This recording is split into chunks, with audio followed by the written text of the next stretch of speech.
right. Mr. Serbal's decided he needs the help with the warping frame, and I don't think that's a good idea. Plus, when he gets up and moving around, he becomes a tripping hazard, and I don't think that's probably a pretty good idea. So, but anyway, welcome, Matilda. I think I recognize that name. I could be wrong. It just could be a similar name, but I do know somebody who plays Ingress that has a similar name. Darlene, nice to see you on. Welcome to the stream. Glad you could catch a live one. And yes, I am up very early. I was up way too late last night too, but I did get a reasonable amount of sleep. But I'm taking my wife out for lunch today as a treat. So I wanted to get this done beforehand because I also need to take Constable online training. And I've got a all-day Constable Con Ed class tomorrow. So I wanted to get this done and get started, and I needed to have enough time to do it properly. So, all right. For some reason, the YouTube studio is not showing me the stream. Let me go ahead and bring that up again. No,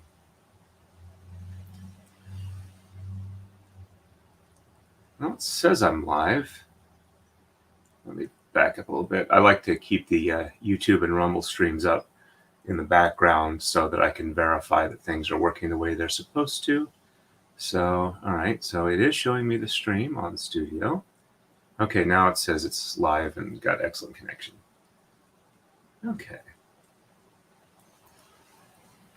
Yep, I went ahead and let Kurt know officially he's on the list, so he's probably going to be after Clarie Cassan. So I'm going to start his braid sometime around February, late January, early February. Depends on how fast I go with these braids, but I am picking up speed. All right, so we have 36 tama to put on. And let me grab the box of tama to my right that have not been pre-staged on the rail. Get them in place so I will know how close I am to the end without having to guess. And I'll get started. Yep, it was, Darlene, it was really nice to have Dani on. That was a fun stream.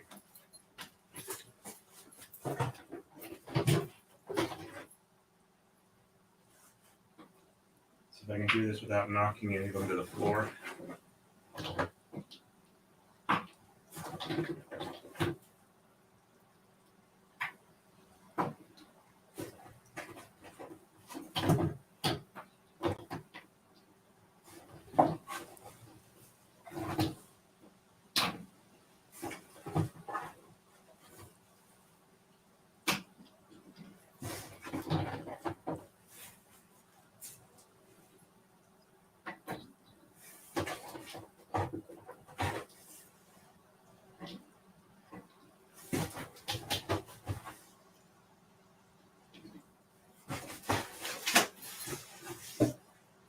Okay, they are all pre-staged. So I'll actually stage the next set. So it is a lovely raining morning here. It is a steady soaker with a little bit of wind, but not a lot. So I can have the window open and stay cool up here. All right. Let me check though. It sounds like the wind's picking up a little bit.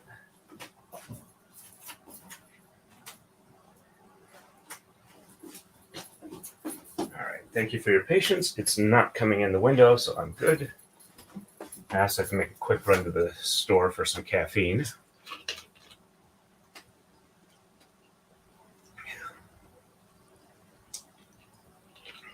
All right. So for the 3-hour stream the other night, I was able to get 36 tama set up. I still have 36 left to go. Thank you, Lady Draconis. All right, so next one is blue. Let's see how tangled I got this up. I got this moving back and forth from storage to in-use position. I did have to cut 2 off, but that was because I snagged them on something and pulled them too long. But the nice thing is with this much silk, if I have to cut like a foot off to make things a lot easier. It's so much easier than untangling them when it's not critical. All right. This one seems to have come just fine. Yep. I caught most of Rob's stream until Kurt left, and then I went ahead and called it a night, listened to a little bit of Nick's while I was going to sleep, so I got weird snippets of that floating around in my mind. Jeff was on there, and Aussie Overlord. But I got up about an hour ago, so my voice has a little bit of extra vocal fry, that's probably why.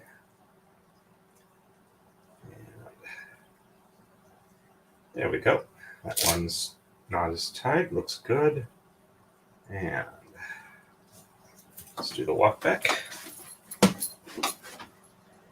And mark it at the halfway point.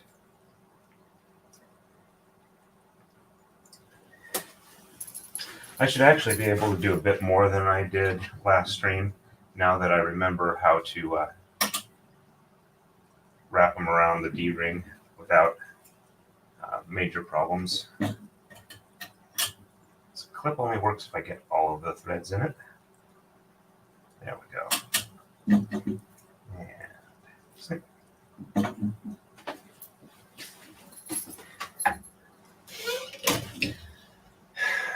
all right, so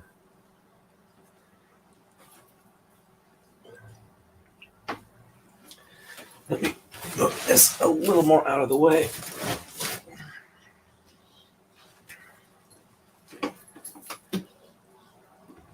All right. So I know where my field of view is. Oh, it helps if I actually feed it through the D-ring before I start tying it off. It doesn't work so well if I don't. And I have to either untie it or cut the end and retie it, or if I have further problems, I'll just go ahead and pull a whole new one. Okay. That should be long enough. And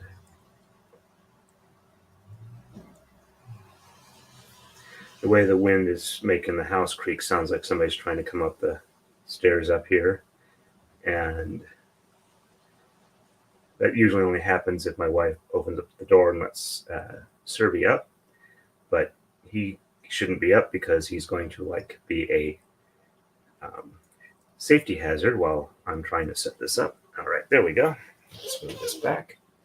And yep, you can still see things. At least I think you can. But I don't have as large a window as you guys do, theoretically. Oops.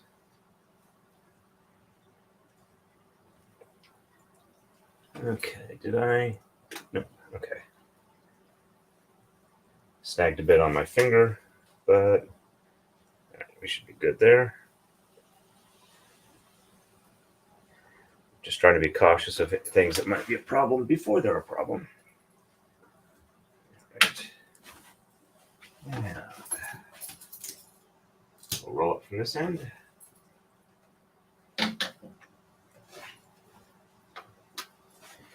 I've posted some of the pictures of my setup on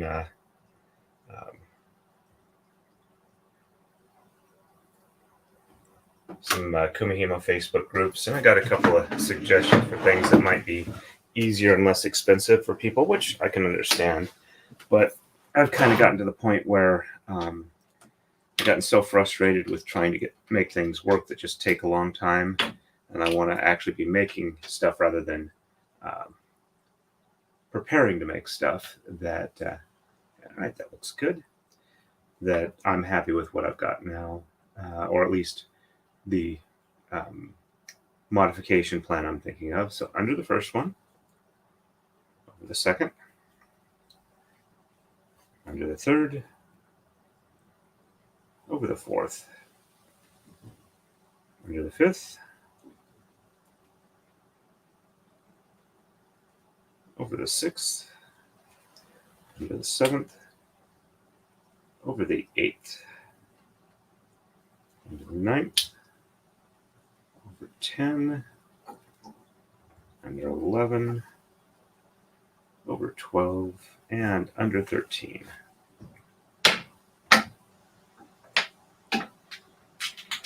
All right. Oops. Still holding on to that one. Let's just take a quick look. Yep, that looks like a nice even weave. Everything is properly just over and under. No double overs, no double unders. All right. And let's pull off the oldest tape flag.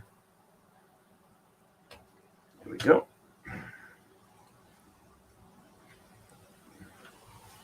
Okay.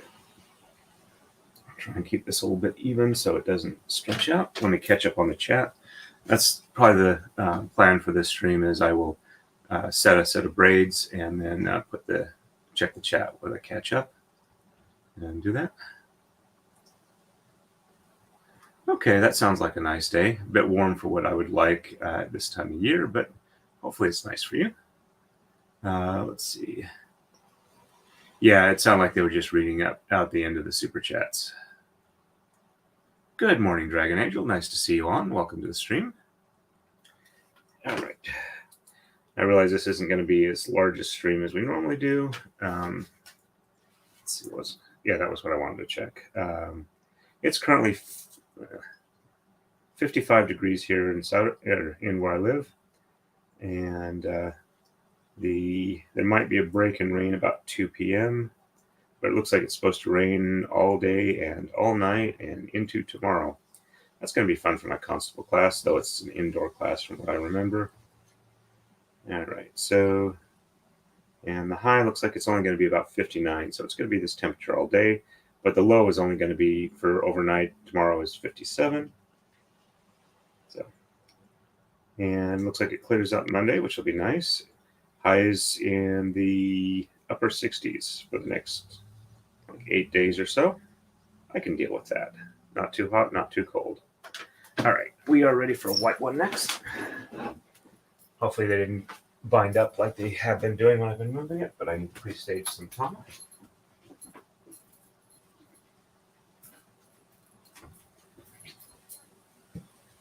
Okay. Hear the rain pick up a little bit. Actually, I don't need to pre-stage the Tama on the warping frame. I can pre-stage it here on the Taka-Dai. So I'll do that. Probably save me a little bit of time and forgetting things. Okay, so we are going to do white. All right. Yeah, feels like it's a little bindy. Which one is? All right, so that's the usual one. Let's go ahead and it wrapped around the pin it's on a couple of times, so it wouldn't feed easily. It should come easily now. Yep, I'm not feeling any resistance. So it's only one that needed a minor tweak. That's a good start for the morning.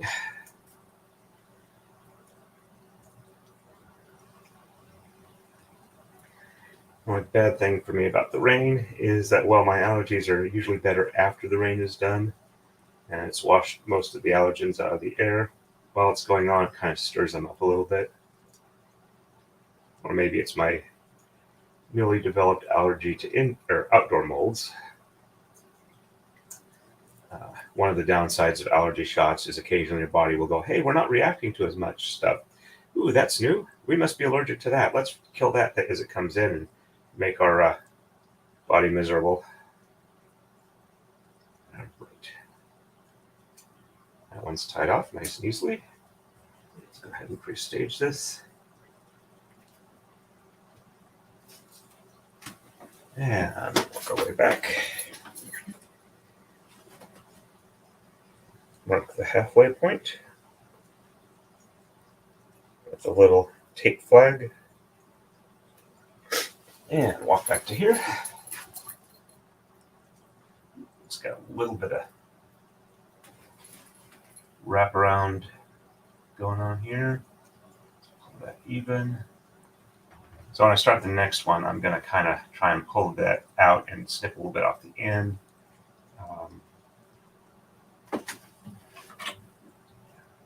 go ahead and clip this one.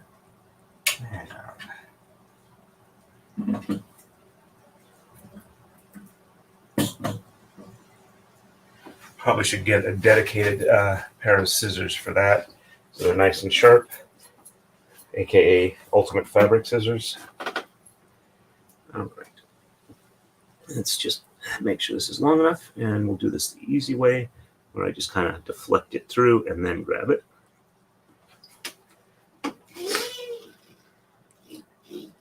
There we go.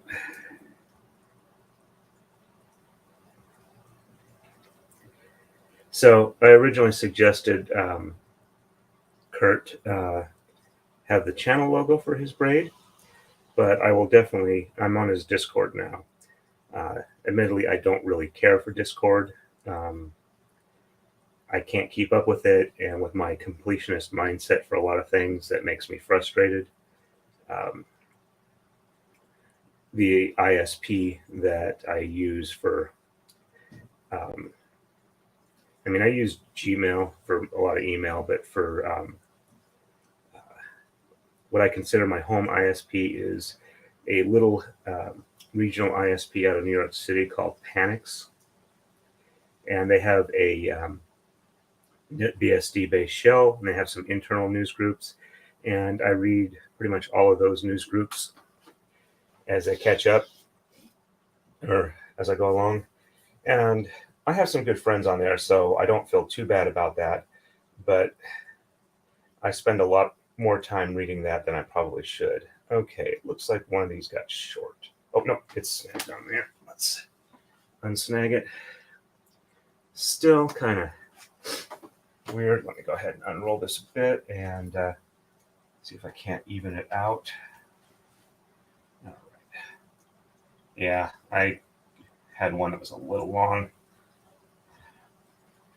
I should definitely, before I get too serious with this braid, go back through and have the super glue bottle ready so that I can retension as need be.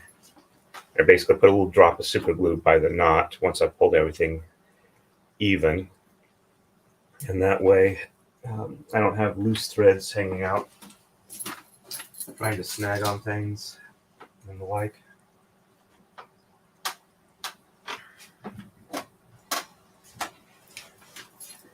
Okay, this doesn't look too bad. Looks like it was just like one that was too long. That's a relatively easy fix. And the way I am going to remember to do that is I'm going to put a piece of tape on the side of the tama. All right, so this drops down behind from my perspective, then up under and over, under, over, under,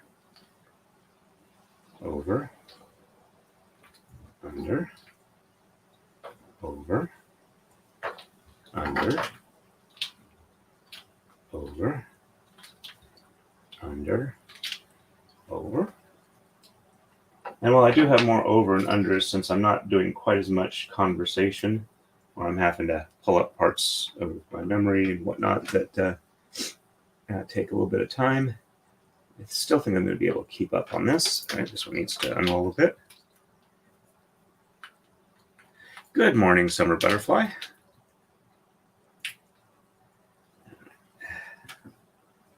That looks good there.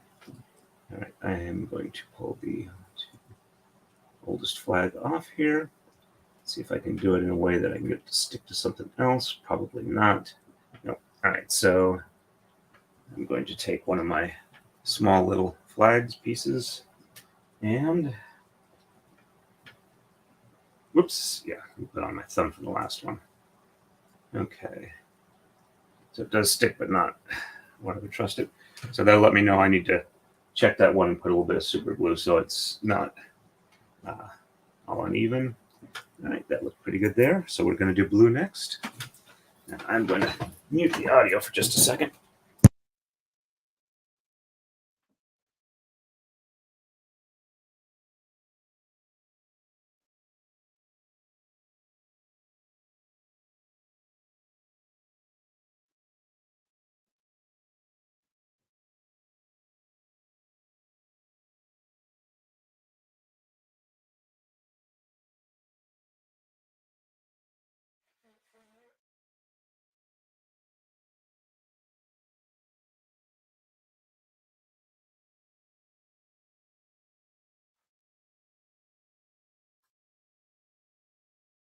Just trying to spare you wonderful folks from the moose call that is blowing my nose.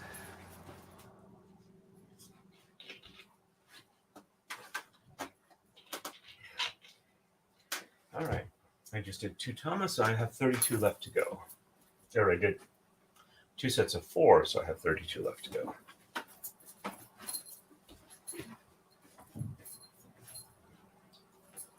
Okay, pre-staging these. And ooh, that needs to be rolled up a little bit. I'm going to have a hard time tying it off. Yeah, there we go.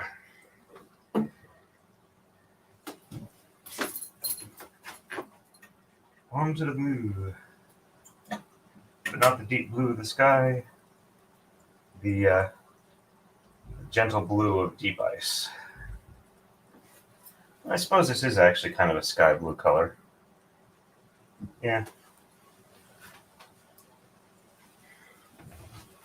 Of course, when I was thinking of like deep blue of the sky, I'm thinking of the when you're not too far off from the sun, and it's that deep, rich blue that fades into the black of space as the refraction refraction angle gets less and less. Admittedly, it's hard to look close to the sun without, damaging your eyes. The way I used to do it when I was younger is I would have some sort of shield, so I would block out the sun itself, and then I could look at the sky around the sun. All right. Let's see if I can't tie this off properly. Okay. First one looks nice and good. And either the silk is much better due to the weather conditions, the fact that I haven't wound it up on spools or whatever, but it's really not fighting me today, so that's nice. And really hasn't since I switched to this warping frame. All right. Let's walk back here. After this one, I've only got 2 more flags, so I'll have to cut some more, which is not a problem. And there we go. Nice and smooth. No unevenness in the tension. And nice clean cut. And let's pass it on through. Yeah, doing it that way where it's like I'm just trying to deflect it from the side is much easier than trying to feed the end through. And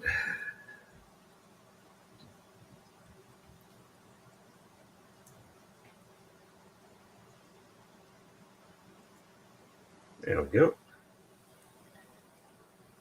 Also much easier to maintain nice grip on it so I don't have individual threads slide around, which is my bane at this stage, and pretty much any stage. All right, it was a little bit long on the tail end of the knot, but I'm not going to untie it and go.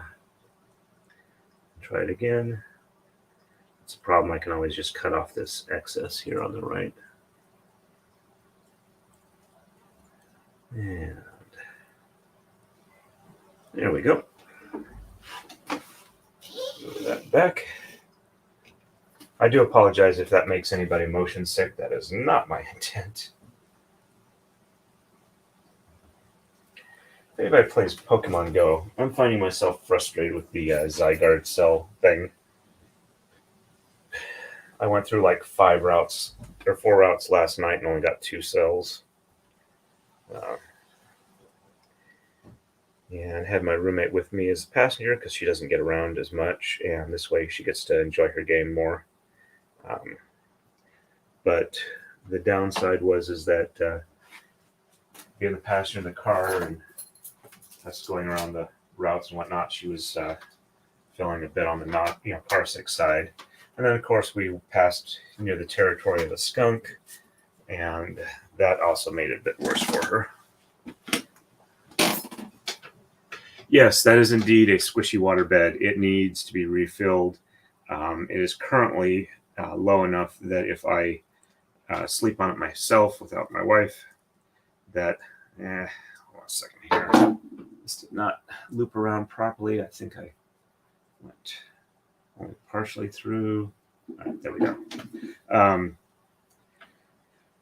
If I am just on it by myself, I sink down far enough, I hit the bottom of the bed, and it probably needs a major refilling.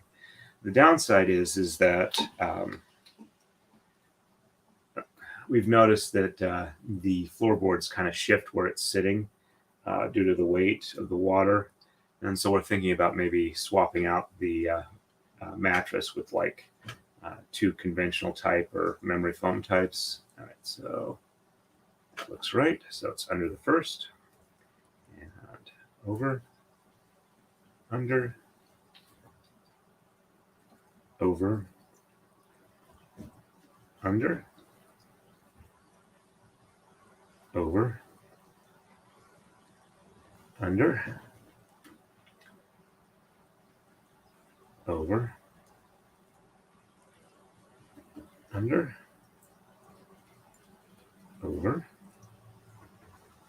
under, over, and under, and over. All right. And let's check.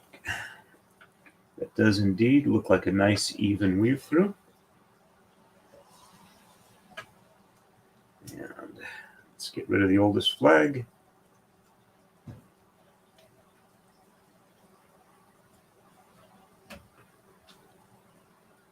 Okay, starting to fill up here. Still got room to go. And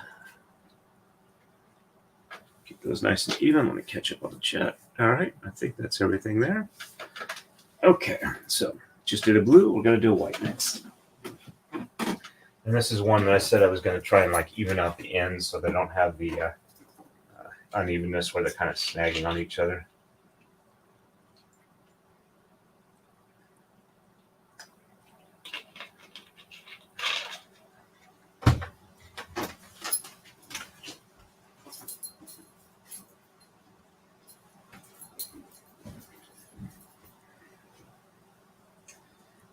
That one's pre-staged.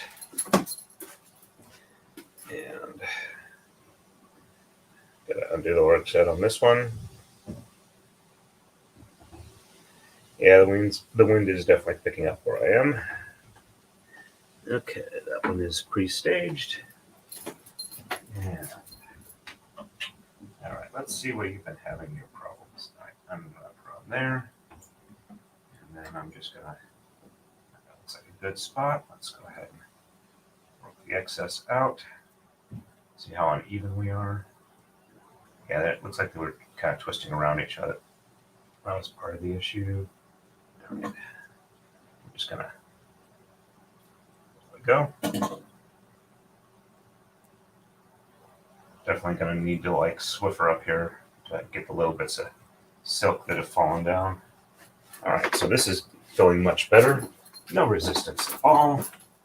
And they're staying together reasonably well. And let's go ahead and get it tied off on this end.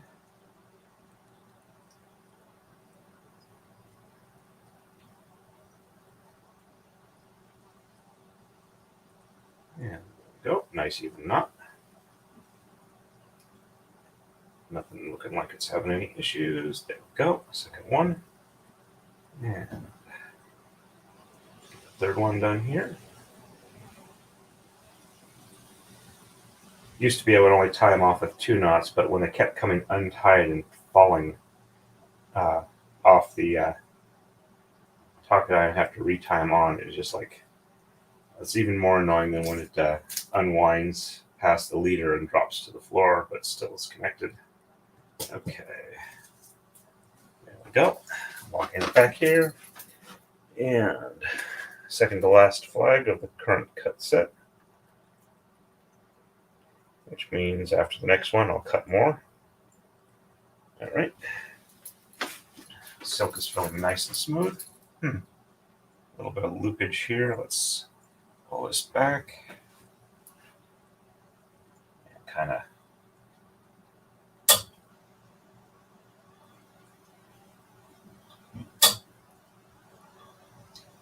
go. I think one of them is twisting a little bit. That might be why it's pulling a bit more. There we go. And there's the cut.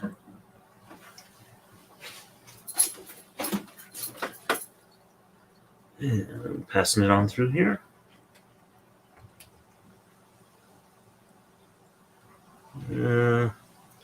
Did I mess that up?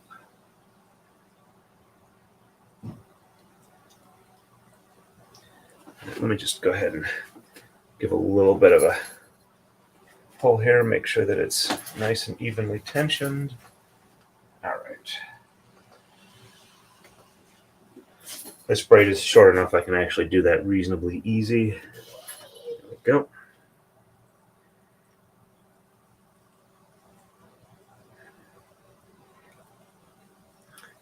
We're still looking at about 6 to 7 weeks to monetization.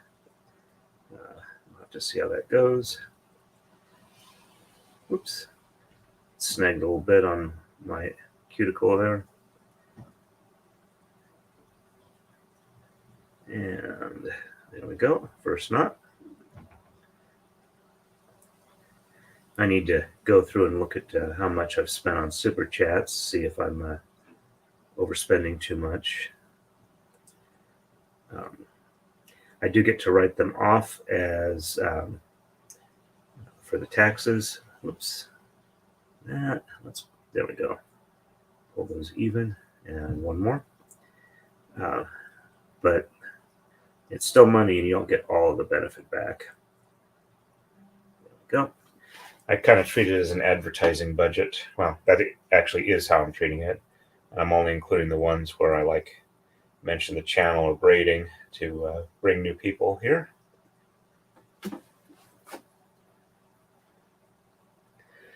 They say that you should, with new businesses, you should be able to plan to operate with no reserves for no profit for 3 years, I believe.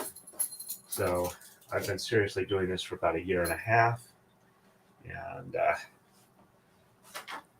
might have to go more than 3 years. We'll have to see how it works out, but I'm about getting to the point where I can actually start getting stuff back, which is rather encouraging to me. All right.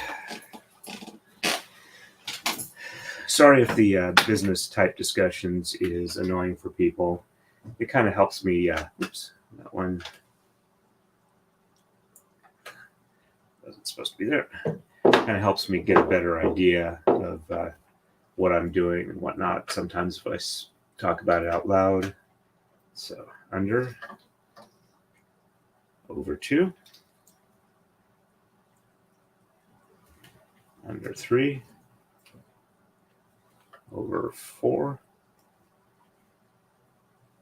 under 5, over 6, under 7,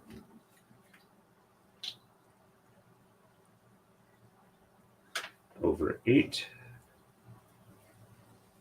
under 9, over 10, under 11,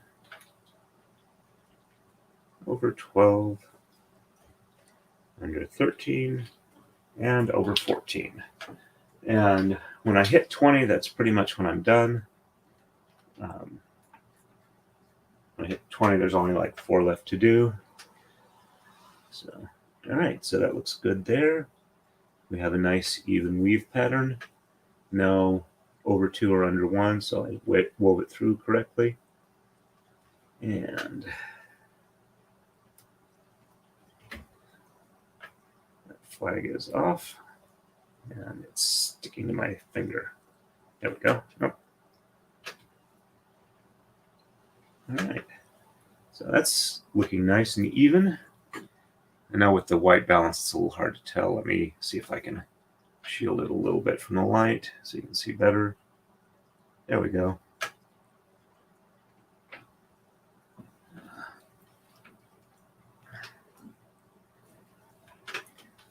Now, if that's light is that bright, let me.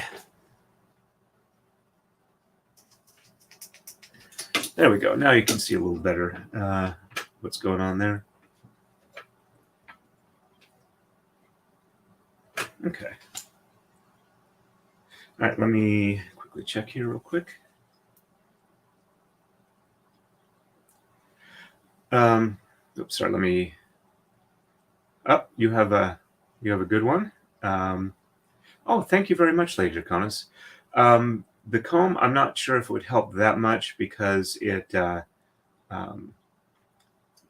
Okay.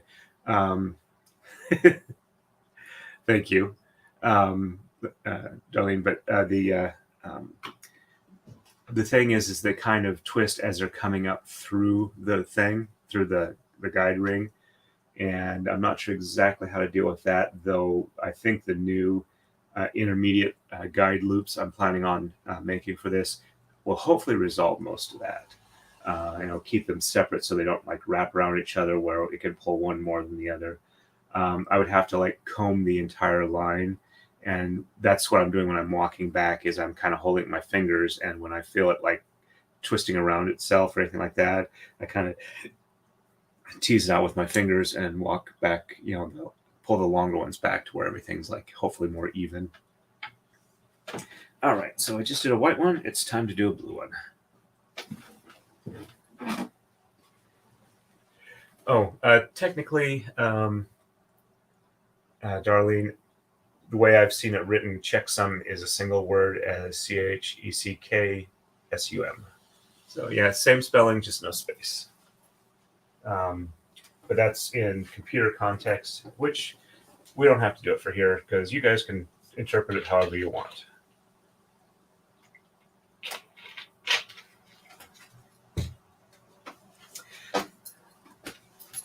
And yes, I know I do tend to be occasionally a bit pedantic on things for me. But I think that's probably why I enjoy such a detail-oriented skill here. All right, let's do the blue. And oops, restaged that in the wrong area. Put it on the Taka-Dai, not on the warping frame. Let's just walk this back. There we go, nice and even. No drawing issues. Though some of them do hang lower than others at the midway point, which is another part of why I walk them back to pull those even. I think it's like static or whatever, or something along those lines, or just different resistances as they're drawn through.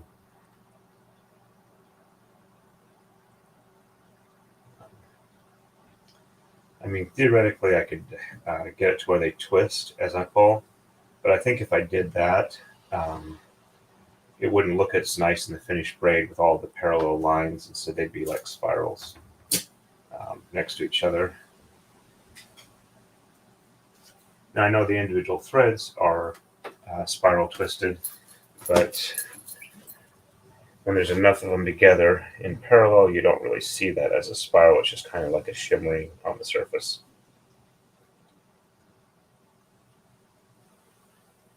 All right. Last flag on here. All right. And looks good. Binder clip on.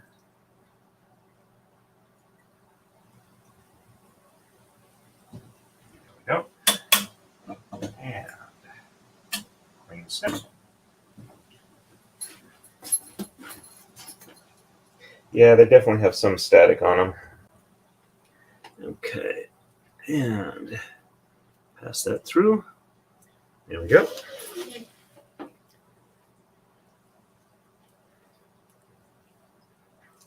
And if you're catching on the replay or live, whichever, thank you very much, Jeff and Dani. I've heard you both say recently that you've been watching the streams.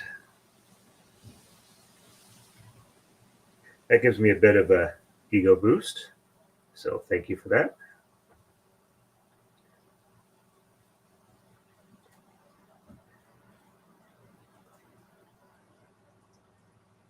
And there we go. And one more, and we are done.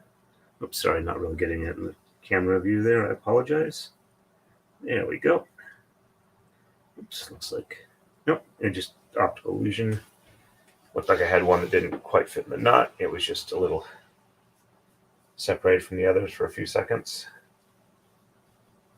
Probably by static.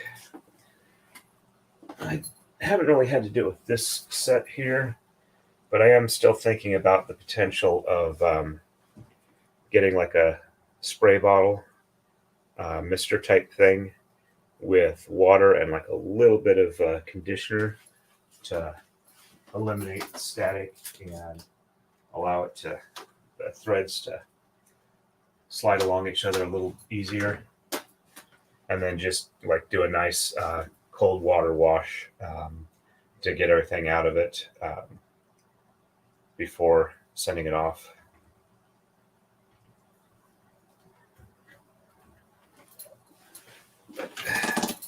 Fortunately, with this setup, it doesn't seem to have been as necessary as it probably would have been if I'd still been using the old one. All right, so that goes there. And so the flag is there. Drop this down behind and then up. And under 1, over 2, under 3, over 4, under 5, excuse me, over 6, under 7, over 8, under 9, over 10, under 11, over 12, under 13, over 14, and under 15. I think I got my speaking count wrong a little bit, but I think, yes, it does still look good. Let's see if you folks can see that. All right, just hold that up here. And yeah, even it up with the rest of the flags. I'll still keep it roughly the same height, or closeness to the D-ring to be substituted for height. And all right. Brush these off here, the old flags. And I'm going to pause for a minute while I cut more flags.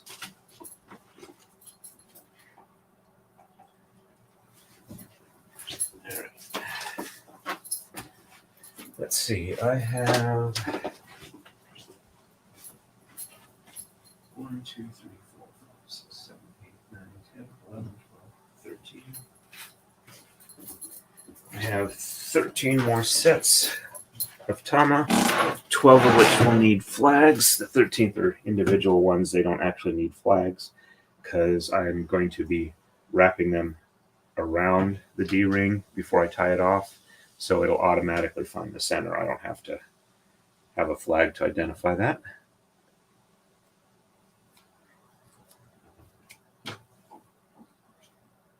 Yep, they are indeed 2 separate braids, and what happens is the design we do is how you connect the top and the bottom braids. They sorry, I'm trying to cut and talk at the same time, and apparently I can't do that. I don't know if that's the same as walking and chewing gum, but the goal, or not goal, but I mean, it's the way that the braid designs are done. It also is what keeps it a flat braid, because if you had no interchanges between top and bottom, they would only be connected along the edges. and that gives you kind of a tube formation, which isn't necessarily a bad thing. I mean, if you wanted like a round tube or something like that, that's a way you could do it. But actually braid fairly quickly because it's the counting and the picking up from the bottom and whatnot to do your design that actually adds most of the time to this. And you could like put, fill it with like cotton or whatnot as you're going along, and that would potentially be a nice way to make like a heavy cord or something like that, depending on how large it is. All right, so that was 6. All right, we'll do 6 more, and that should be it for the flags. And we're only about 47 minutes in, so I think we're doing pretty good time-wise. All right, so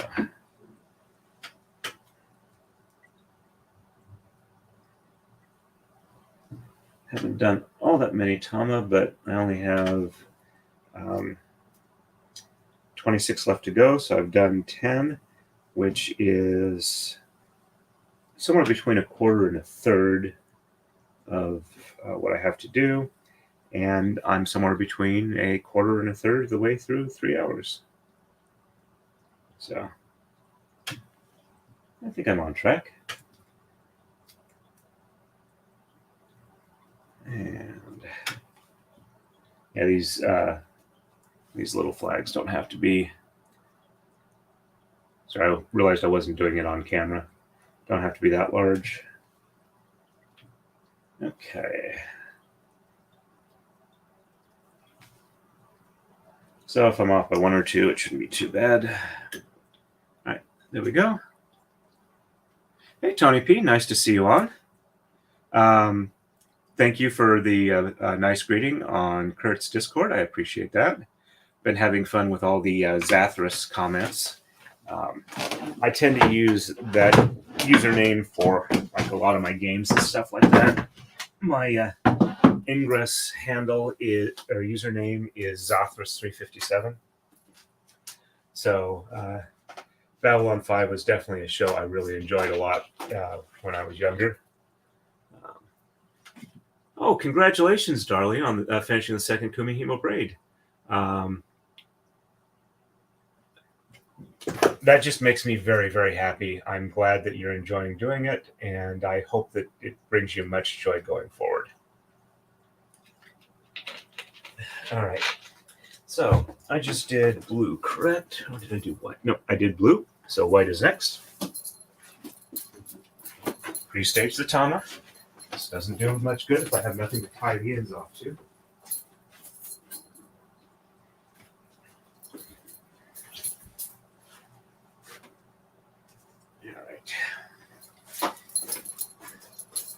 Gonna try and come up with a couple other designs for Kurt's braid in addition to the channel logo, which I'm not sure how well it's going to translate over into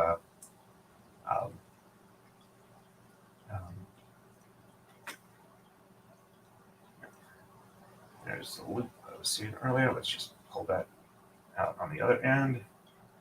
Okay, and just snip off that excess. There we go.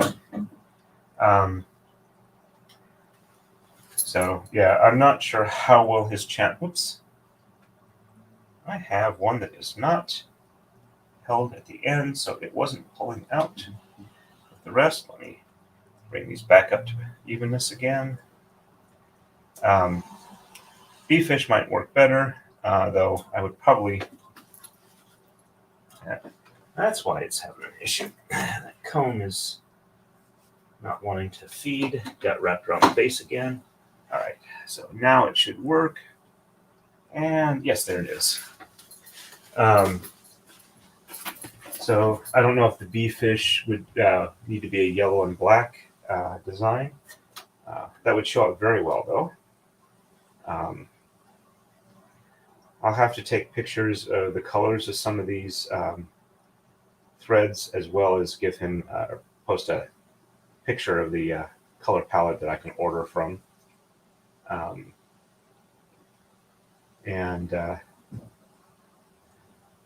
have to retrack where my brain was as I'm tying this off here.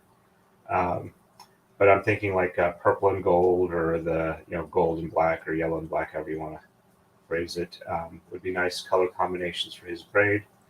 But we could do some other stuff too. My only major limitation is the number of pixels I have available, so to speak, for how the braids go together. I can theoretically make them extremely wide and have a nice field or resolution to work with. The only problem is that I have to make a new Taka-Dai to do that, because the one I've got reasonably, I can put in some more coma and add out a bit, but I can probably only do about maybe 100 to 116, 124 tama before I have to actually make the rails longer to fit enough coma blocks on them. All right, let's put that even. There we go. And let's clip on here. Attach the magnet. And missed one thread. And let's try this again. Go. Clip. And cut. A little hard to cut when part of the scissors are attached to the magnet. So, alrighty. And there we go. Pass that on through with a nice little deflection. Though that is looking a little uneven. Let me go ahead and pull this through to make sure that the tensioning is good. And that helps resolve problems down the road. All right, so one is a little longer than the rest, but not significantly so. I don't need to trim it. I just need to be careful in tying it off.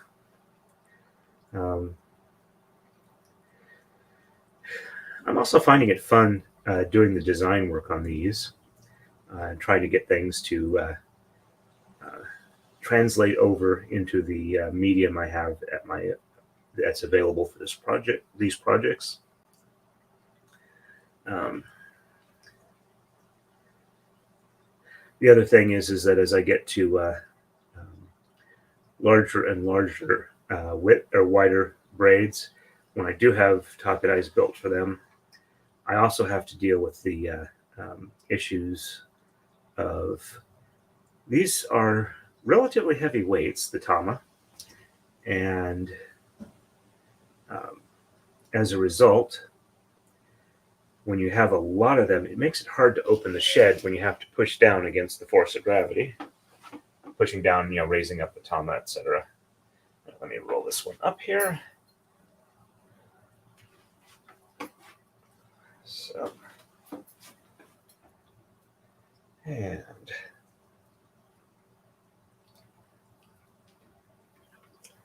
there we go.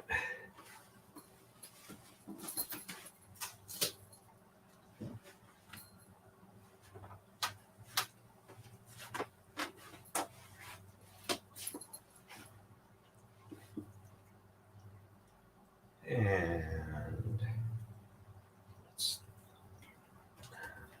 tie that in off with the lark's head. All right. Sit down here and get this one in place. All right, so down behind, up under, and over 2, under 3, over 4, under 5, over 6, under 7, over 8, under 9, over 10, under 11, over 12, under 13, over 14, and under 15.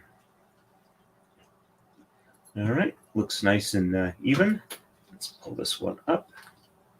All right, it's at the midway point for it.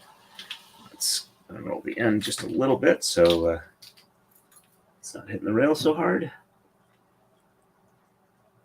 The weave looks correct. And tear off the oldest flag. So I believe we are at 60. If I had 15 and 15. So 30 on the top, 30 on the bottom.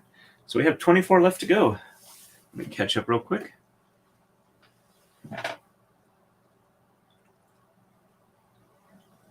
Well, definitely sounds like an option, and that's one that should translate over fairly well. And good morning, Gwen. Nice to see you on. Yeah, I know I'm a bit early, but I wanted like 3 hours to be able to get the braid set up and hopefully get like about an hour of braiding in. And that way,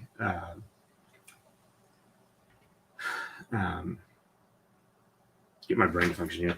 That way I can get started on this braid. I won't be able to do any on Sunday unless I do it after class, which I'm not sure if I want to do that. I might do a short one. I don't know. And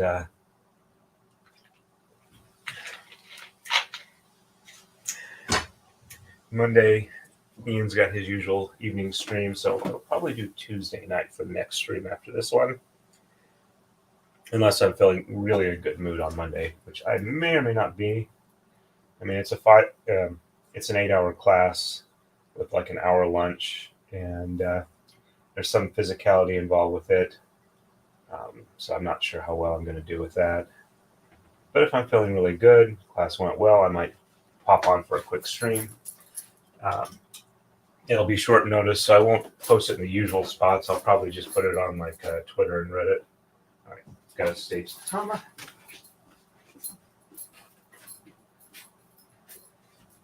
Can't do anything without Tama.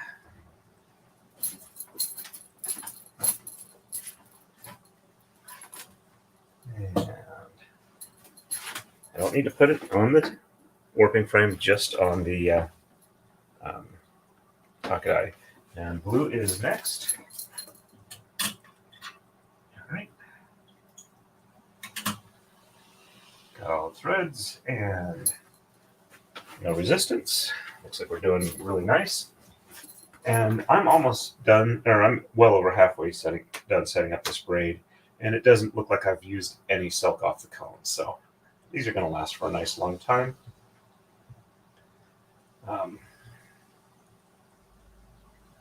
And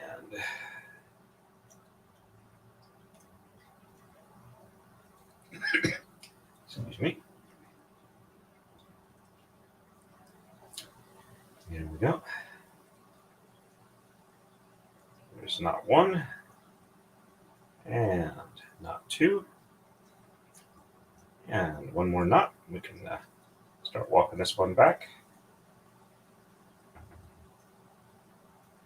There we go. It's ready for the walk back, and all right, we are at the halfway point.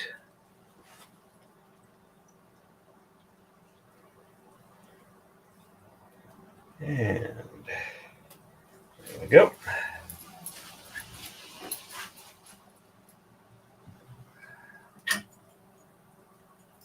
Let's go ahead and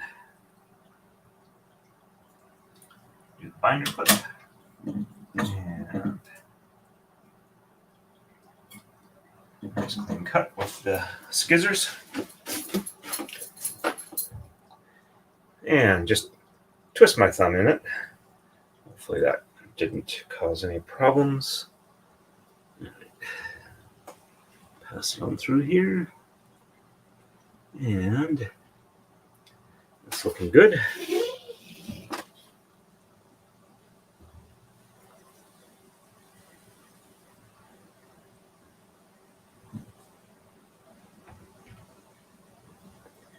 So, I think I'm making a reasonable pace going through making braids for the log tube community. I do want to also expand out of there as time goes on. I'm planning on doing a braid for Clarie Cassan, which I should be able to get in either right before or right after Jeff's Legal Vices braid. Depends on how long Jeff wants his.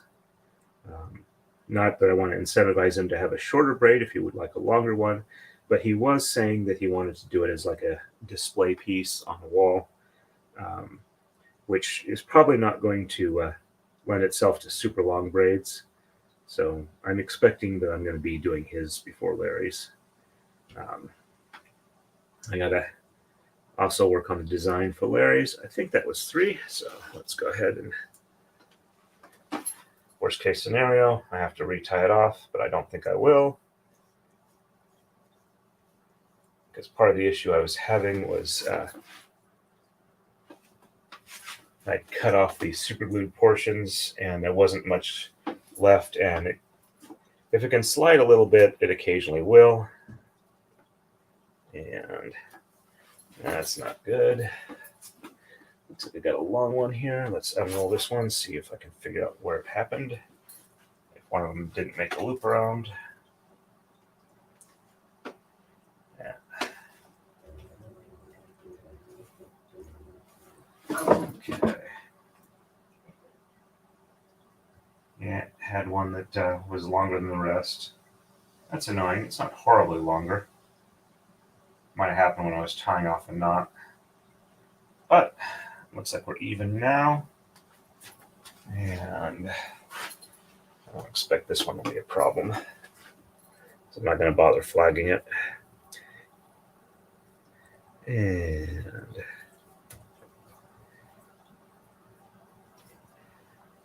there we go. I mean, there's one design on Larry's braid that is very obvious. It's the Mr. Smiley Face from Monster Hunter International for Team Happy Face, which is a smiling horned face.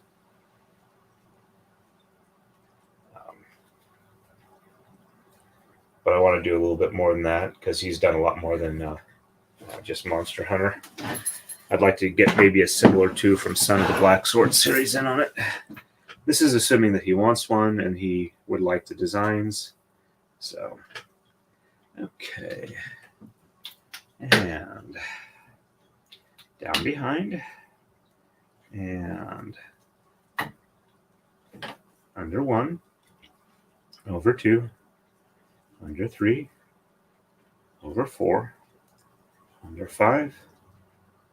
Over 6. Under 7. Over 8. Under 9. Over 10. Under 11.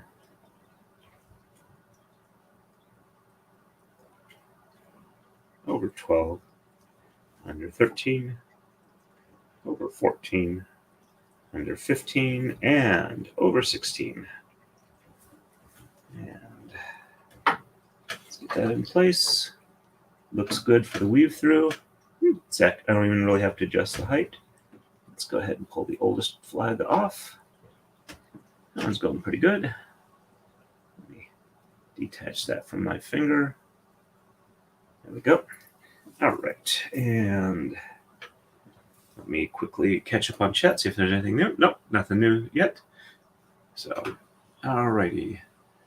Let's see.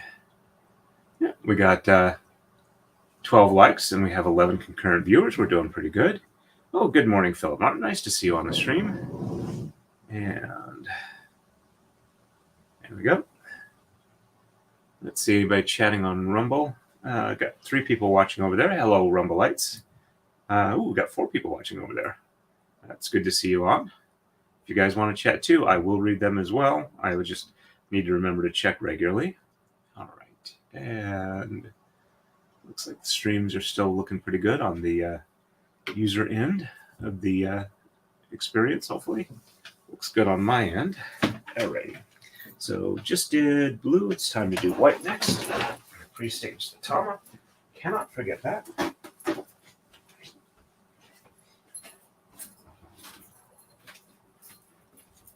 Okay.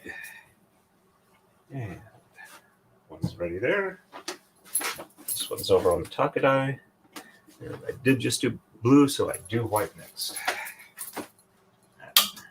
quite. There we go. Looks good. Okay, not feeling any resistance. That's always a good sign. And we are drawn out. Let's go ahead and get this tied off on this end.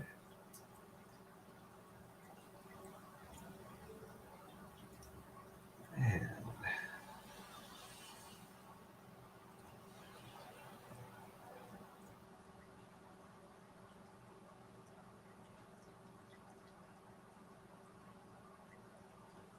first knot's good. And second knot's good. And third knot is good. Yep, one of them's coming loose. There we go. Now that's good. Nice and snug. A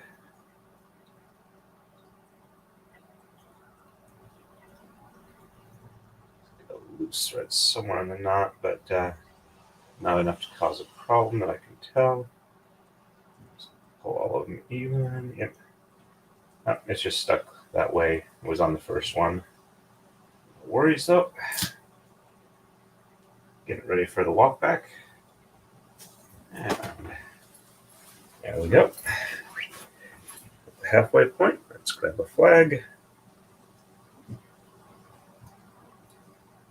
And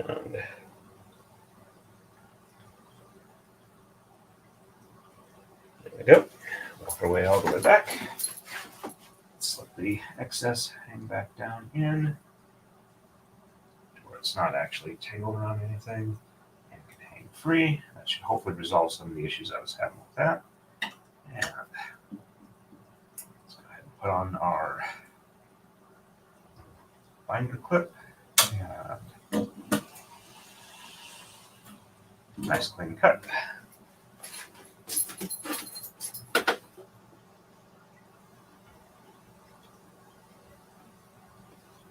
And there we go.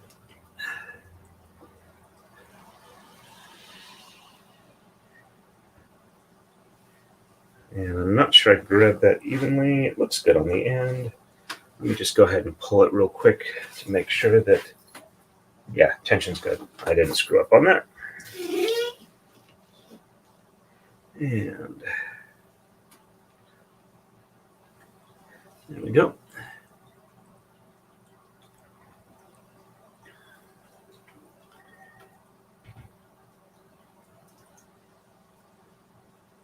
So we're actually pretty close to the halfway point of setup for today's stream. And given the time frame, looks like I'm actually doing really good time-wise. So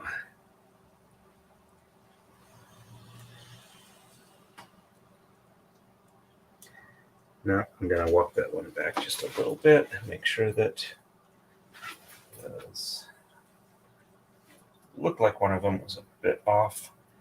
Tension looks good again, so let's try this again. Let's see if I can do it without messing it up. That's another thing that has helped me get a lot better at art, is realizing that, yes, you may screw things up, and you may screw things up to where they're unrecoverable. But being afraid of doing that will inhibit you and prevent you from doing the art you want to do. And having the screw-ups are learning experiences, so you know how things behave, what does and does not work. This one is not wanting to behave. Give me a second here.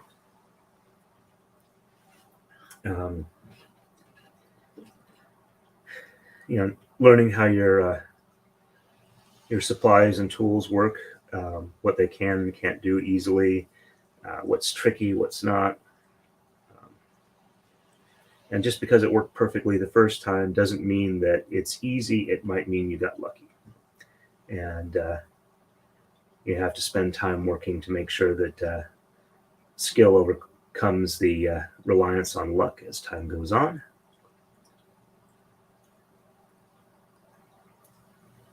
And I understand when you're starting out new stuff first time, it gets very frustrating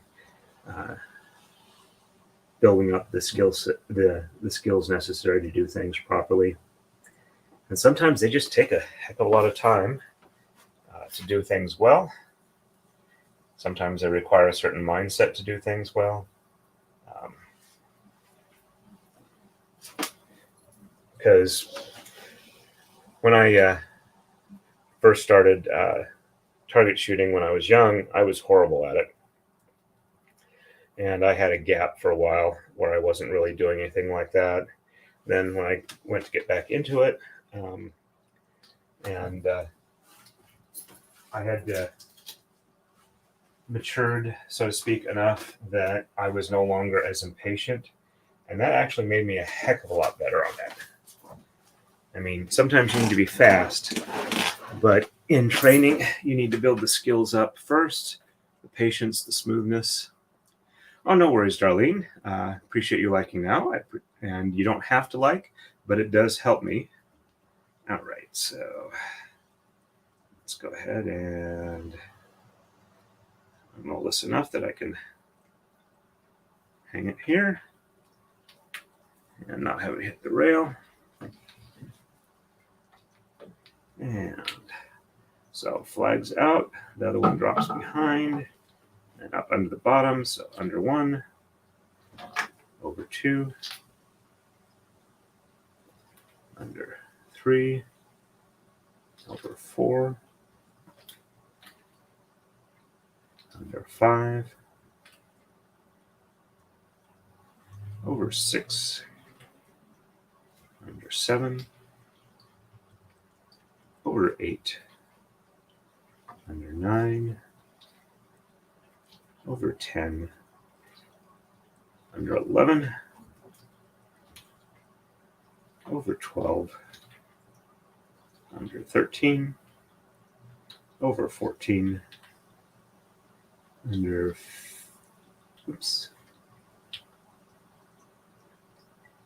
there we go, under 15, and over 16. All right, so we have hit 64, Tama. We have 20 left to go, which means 10 sets, which means I have done 8 sets already, so the next one will be my halfway point. If I hit that in under an hour and a half, that means I am ahead of schedule. All right, so we did white, so we're doing blue next. Stage the Tama.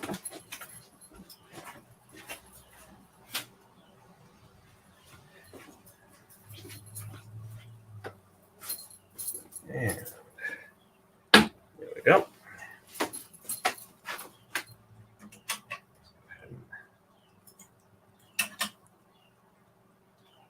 All right, we're looking good here. No resistance. Let's go ahead and pull it on through. And that came through nicely.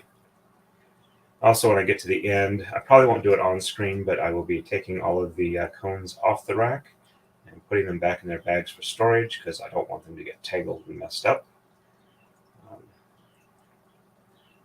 So for work, I've gotten pretty good at being able to put things back in their proper place. As a matter of fact, a lot of coworkers I've had at my previous job and my current job don't mind when I borrow stuff from where they're working and whatnot, because I have trained myself to be very good at putting stuff back exactly where I got it from when I'm done, as soon as I'm done with it. It's just at home that I have issues with putting stuff away. And that's one of the things I'm hoping, if I do get a diagnosis of attention deficit, that I will be able to work on things like that to where it is not such a huge mental burden to get up and put something away in its proper place instead of just set it down, because it's, I don't know why I do it. It's just really frustrating that I don't seem to be able to get myself to do that with a lot of things. Sometimes it's I just don't know where I want it to go. I don't know if I just don't have the mental energy to figure that out and go from there. But it's a definite thing I want to improve with my life. And since I'm 55 now, it's something I got to put some significant effort into getting there. So I figure it's better if I know of a way that I can, if it is attention deficit that I'm having, that's the cause of those issues. Let's treat the base cause rather than try and treat just a symptom. There we go. But that's my thoughts on it at this point. I may be entirely wrong. I currently have 2 different appointments set up to get tested. One of them is March 14th. That's the early one. With a different doctor, it's September of next year to get tested. So that's definitely trying my patience. Oops, let me move this over here. But if I don't schedule them now, it'll just be further and further into the future. I mean, it took me like 20 years to actually get started on allergy shots. And they are not a major inconvenience for me. They work really well. I like the effects. Getting the shots is not a horrible experience. And I should have done it 20 years ago, and I would have been much happier, but it just took that long for me to actually go through the process to get that done. It's very frustrating to me. Sorry, didn't mean to rant too much. And there we go. Let's put this back. This one went rather well. No issues that I saw. Let's go ahead and pull it snug. And make sure it's not catching on the side here. And okay. Looks like I got a nice even tension on this.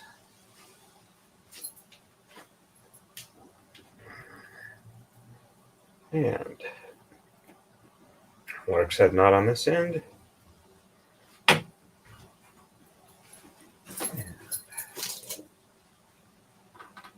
Wrap up the other end.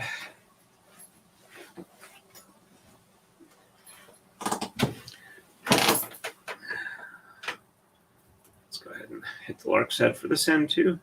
I know a lot of this you can't see, and I'm sorry about that, but okay, there we go. That one's there. All right, so we drop it behind, and then we bring it up under, and under 1, over 2, under 3, over 4, under 5, over 6, under 7, over 8, under 9, over 10, under 11, over 12, under 13, over 14, under 15, over 16, and under 17. Sorry, try not to sneeze. Let's move this one up here. Take a quick look, and yep, that's a nice correct weave through. Looks right. Yeah, just double check. Yep, everything's 1, 2, 3. Let's take off the oldest one. All right. We're definitely gotten to the point where this is taking up a good chunk here. We need to move it a little bit over. And oh, wait. Okay. Function brain. All right, so we just did blue. We're doing a white next. And we've reached the halfway point. And it's 1 hour and 20 minutes. So a little ahead of schedule. Oh, yes. More caffeine.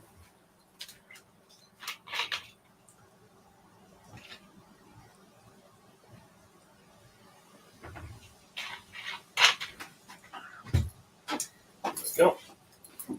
Let's pre-stage the tama, or stage the tama. We've already pre-staged them.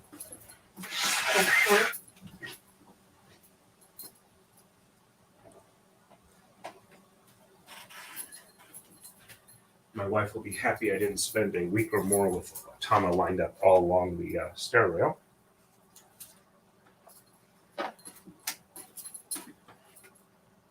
I'm like I did the last time around.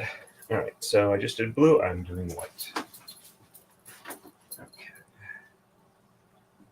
And there we go. I will have to be careful with, got one wrapped around the magnet. I'll have to be careful at the end because I'll have to undo 6 of these so that I'm only pulling 6 threads instead of 12 for the last 2, because they will be wrapped around and tied off onto a single tama. All right, so there we go. And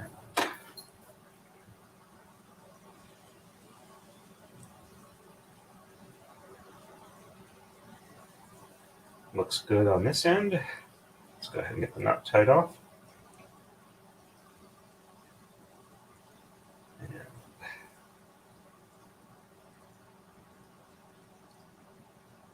A little bit of static, whatever makes them want to stick to the wrong pieces and not to the right ones.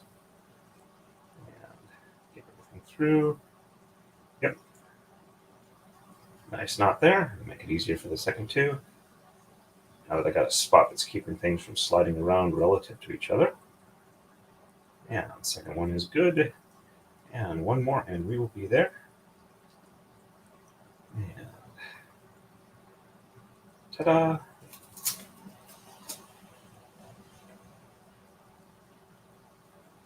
All right. Feeling a little bit of resistance. I think it wrapped around something on the other end. Walk this back. Nice and even on the tension. Put the flag on here.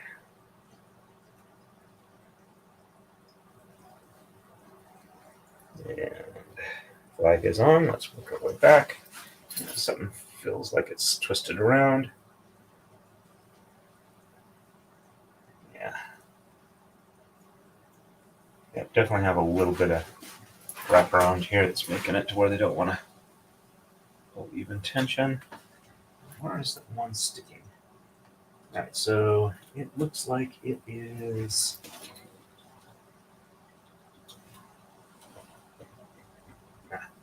It's not the usual one. Let's see if I can. Yep, it wrapped around the base and looped up around the pin. All right, so let's see. Let's pull this back. Make sure that everything is even tension up to the point of cutting. That's filling better. So even though they do wrap around each other occasionally, like it was doing before, it's not. Oops. But I didn't throw that on the floor. Magnet sitting there. Right, so that should do there. And nice even cut.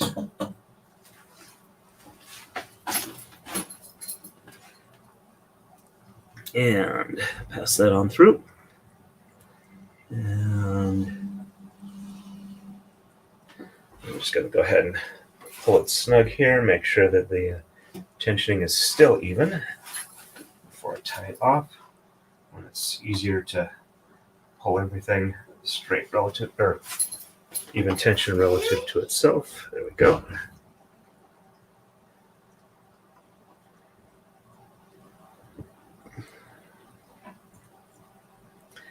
And yeah, also after this, before I start my online class, maybe after the online class, I need to make sure that everything is staged for my class so I haven't forgotten anything. I have to have 2 sets of handcuffs, leg shackles, restraint belt, my uniform, my holster, but not my gun, because, we can't have firearms in our classes, even though we're certified with them, unless it's an actual firearms class.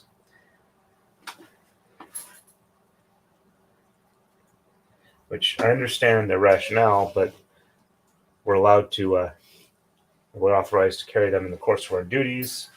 Well, admittedly, not everybody is firearms certified as a constable. But still, then again, also in training scenarios, sometimes you get people just thinking too much on one thing, they get stupid on others. There we go. Lark said, no, it's tied there. It's looking good. Good tension.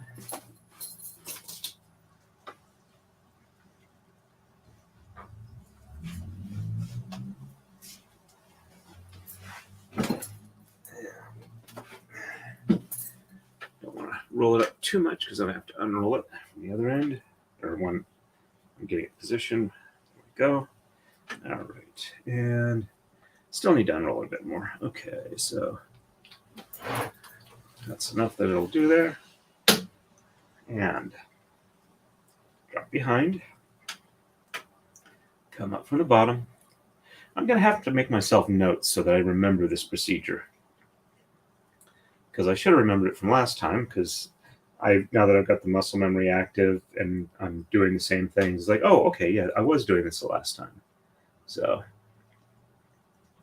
or I just need to like watch the videos, rewatch the stream or whatever. So under 1, over 2, under 3, over 4, under 5, over 6, under 7, over 8, under 9, over 10. Let's see. Yep, I'm pulling one string. This one actually, you can't see it on the camera, sorry. I think that was over 10, 11, over 12, over 13, over 14, under 15, under 16, and under 17. Okay. 4. Okay, so we've done 68 tama, and this is like the base level. I think you can do 60, but I think most people do a minimum of 68 tama for pickup braids. So,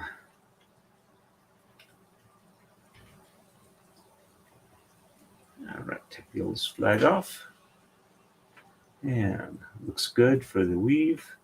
Yep, everything's nice basket weave pattern. All right, still need a little bit more on the right. It's looking good. All right, so blue is next. And stage the tama.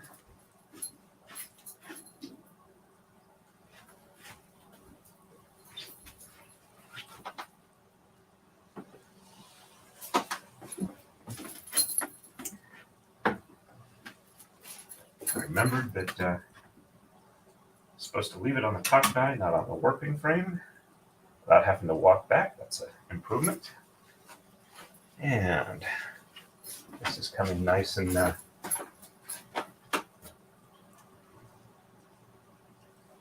nice and smooth pull. Right. Had one thread come loose at the end, but I was holding it firm further down, so nothing moved out of place. Not that it matters at this point because it's still before the walk back, but it's good to have good habits. Made this one a little short on the end. Hopefully I can do the second, third knot without too much issue. Just need to remember I can pull more on the other side because it'll go back. And second one is good. Should be able to do the third one. Just gotta remember, do the excess on the other side. Make it easy. And you could do this. And there we go. Nice triple knot. All right, get this ready for the rollback or walk back. And fills nice and even. Doesn't feel like anything's wrapped around. All right, there we go. And feels good all the way back to the beginning. this clipped off. One of the things I'm thinking of as one's not in. One of the things I'm thinking of as an improvement for this warping frame is the top piece where I have the collection guide loops. Is I'm going to machine out a pocket on the back side and epoxy in a magnet on the underside, so I can take another magnet on the top with plastic in between so the magnets don't chip each other if they hit too hard, and just be able to like put a magnet on the top to hold down the excess thread very firmly. One question is how easy it's going to be to get it off. I might do it instead of like just a standard flat neodymium magnet. Do the ones with like a hook or whatever, so I can hold the hold it by the hook and lift it off, and maybe even wrap the excess around the hook just to keep it out of the way and together. All right, and there we go.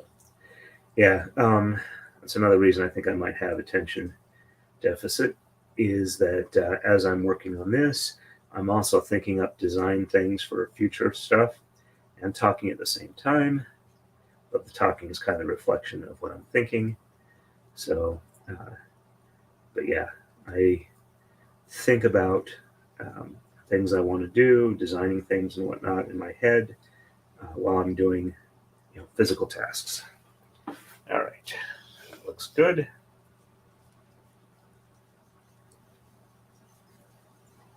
Let's go ahead and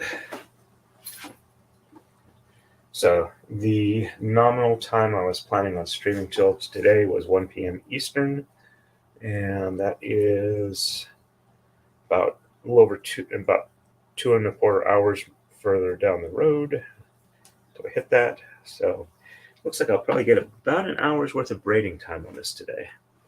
That looks good. Assuming I don't spend too much time talking and not actually setting up, but that doesn't seem to be a problem today.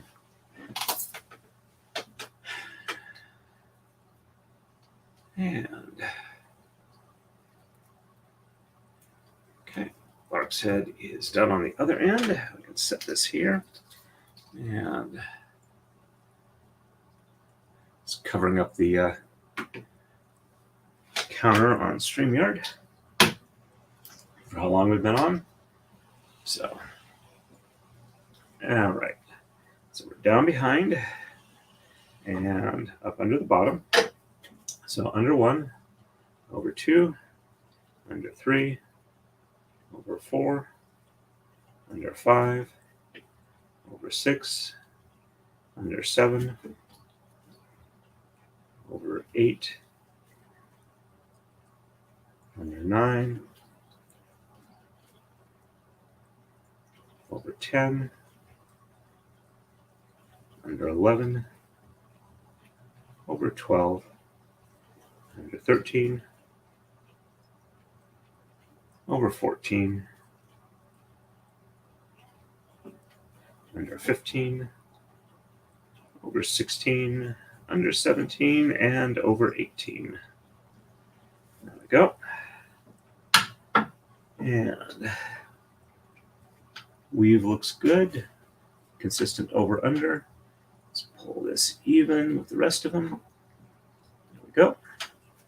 And tear off the oldest flag.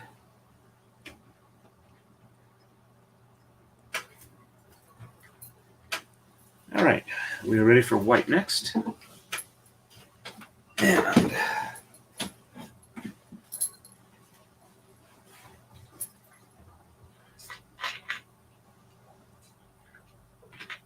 I know this is an early stream, so definitely want to say hello to the replay crew, because I'm hoping a lot of you guys watch at a convenient time to you folks.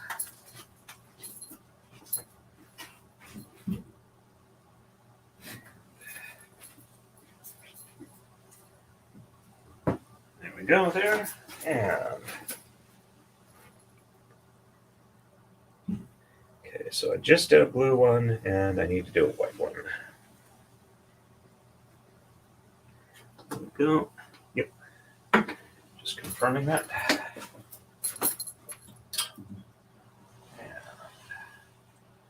Careful as we pull it off here. Let's see anything tight. No. Looks like we're good. Let's go ahead and walk it down. Got any resistance? Nope, looks like we're good there. And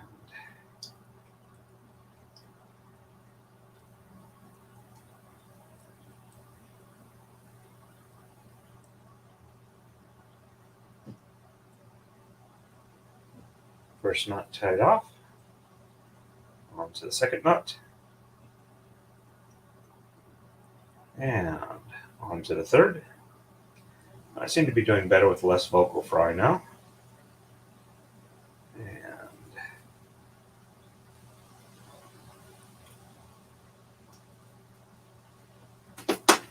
walking back, felt nice and smooth up to the halfway point. Let's go ahead and put the flag on, but not a flagon, meaning the tanker type thing. I want a flagon of mead. And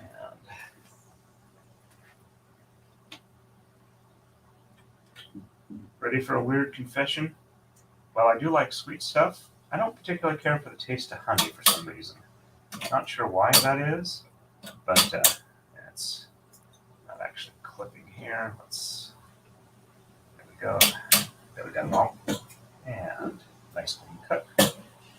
So, not sure why that is. I mean, I can remember enjoying like peanut butter and honey sandwiches as a kid. And we also had from the food assistance type thing. Remember, we got like a 5-gallon thing of crystallized honey that we had to like, hack chunks of it out of there and then warm it up on the stove until it was liquid again. I had to be careful not to like burn it or whatever, but I was like 5 or 6 at that time, so I don't remember a whole lot about it. But I think that was the time we were living in Billings, so probably between like 6 and 11 was that time frame for me. It's kind of fun living in Billings. In the winter, we'd get snowdrifts up behind the house that were like halfway up to the second floor, or up to the second floor and halfway up to the top of the house. We had a big field behind our house, and it wasn't really developed too much. So the snow would just blow along and then drift up behind the house. We were able to make like snow caves in it. That was fun as a kid. There we go. I also remember, driving to Boise for family reunion. Well, I wasn't driving; my folks were driving to Boise for family reunions. We'd go through West Yellowstone, and in like June or so, there would still be snowdrifts up behind houses with like everything else nice and green and sunny and really warm, and there was still snow there. Of course, that's not too far away from Glacier National Park, so. All right. So it probably wasn't all that warm, but it was sunny. Okay.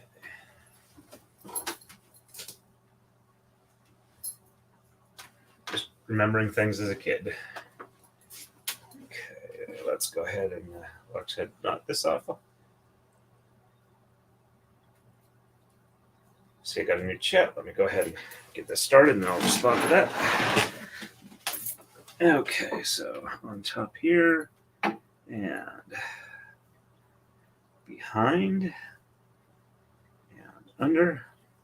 So we are under 1, and over 2, under 3, over 4, and under 5, over 6, under 7, over 8, under 9, over 10, under 11, over 12, under 13, over 14, under 15, over 16, under 17, and over 18, which I indeed am over 18. Way over 18. Way too old over 18.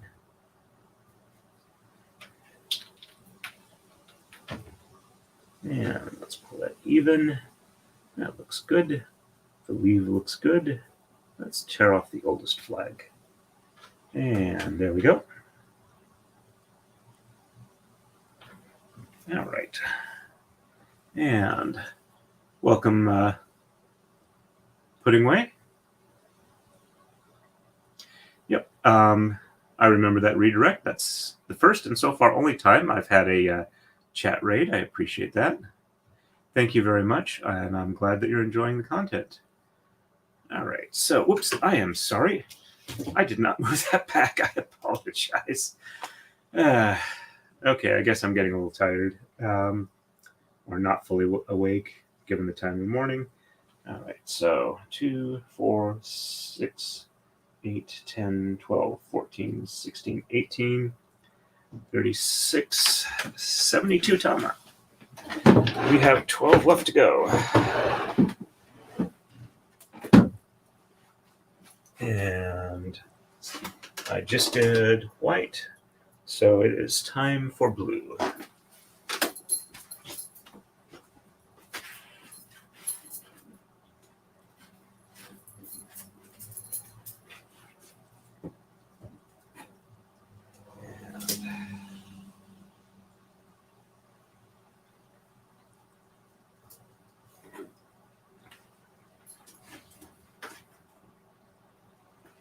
So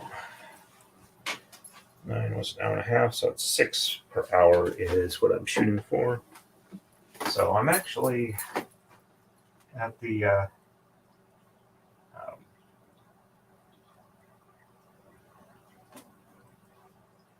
double check because I can't remember. Okay, so blue is next. So I'm actually where I should be at the 2-hour mark, and I think I'm a little bit ahead of that. A couple far out. All right, let's see this up real quick. There we go. And walk this one back. Blues have been very nice. I think I've only had binding on blue once. So, as opposed to every single one was binding on the last setup. And the last setup was still better than the setup prior to that. I do not like the walking around the two posts, 12 times to wrap things up, because it's a pain in the butt. It takes forever. I like being able to do things quickly, because there are a lot of people I want to do these braids for. And I would also like to eventually get to the point where there's enough value that people want to commission these from me at what their value is worth. I don't know if I'll eventually ever get there, because even the people who are really good at it in Japan, whatnot, it's hard to get what they're actually worth. The people who know what they're worth and whatever pay for it are a good resource, but there's not all that many of them, unfortunately. At least until you penetrate the appropriate social circles. And as somebody who's living in the U.S., I doubt I'm ever likely to get there. There we go. And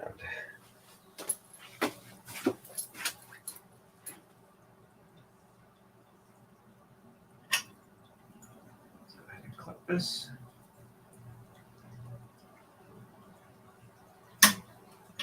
And did not do a good job of that. There we go. And snagged one there, but I can fix that when I start the next one. And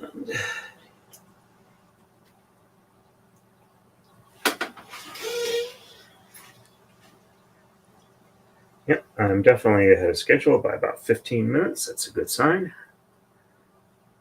This means I shouldn't have any issues getting at least an hour braiding in, which should get us well into a couple of the elements of the braid.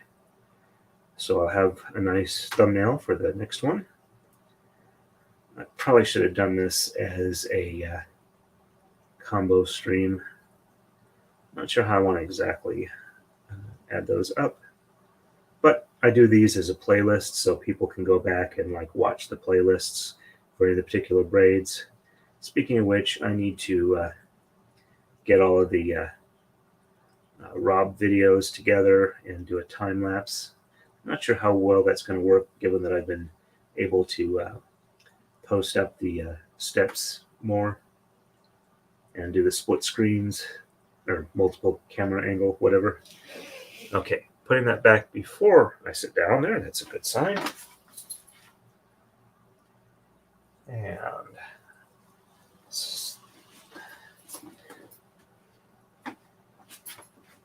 there we go. Okay.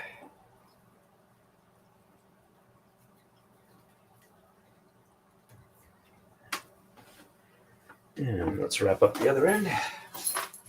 Grab a swig of caffeine in between.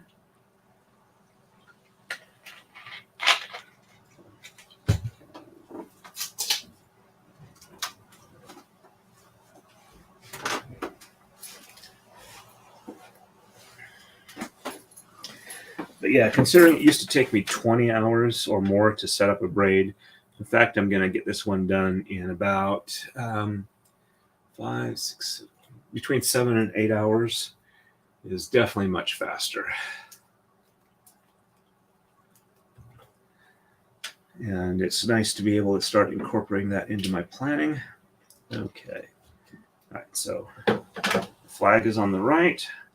Bring this and drop it from down behind towards the front and up under and under 1. So over 2, under 3, over 4, under 5, over 6, under 7,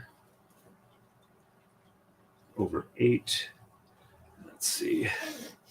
And it doesn't really show. I don't have the camera quite set up. But apparently my effective technique for this involves me flipping off the camera a lot.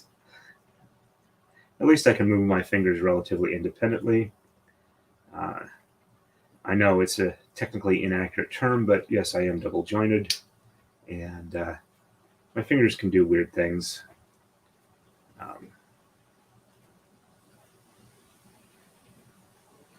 Which I think happened because I did some stuff when I was younger, like, 5 or 6 or whatnot, where I stretched my tendons when they were still young and flexible.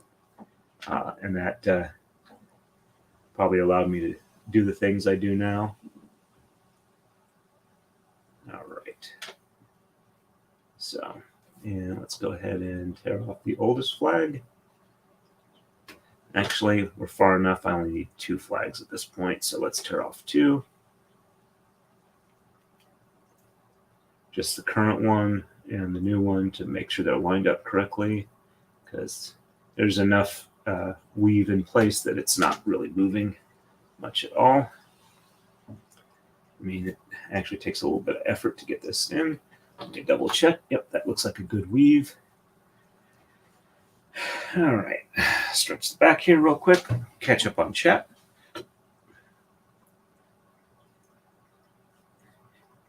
Yes, indeed, that is definitely the case. You wind up having to be really, really good to where the people who do see you pass it on and talk you up in the right circles. And the people in those circles realize that you are skilled enough that they will put up with your not being the usual sort of social brown-nosing person. Well, not brown-nosing, but social, their usual experience with socializing, or they recognize you as, quote unquote, the elite in your field. And I'm just rambling. I apologize. I'm getting distracted. All right, so I just did a blue, so it's white for the next one. And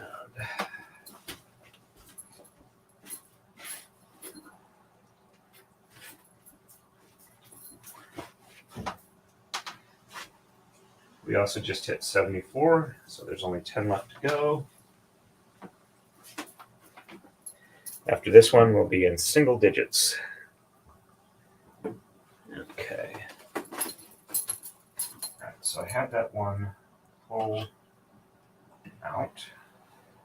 Thread's kind of shredded, so I'm going to go ahead and just pull this one up a little bit more to all the bad stuff can be just trimmed off easily. No sense in having shredded fibers, even if it's only going to be in the tie-off area. All right, so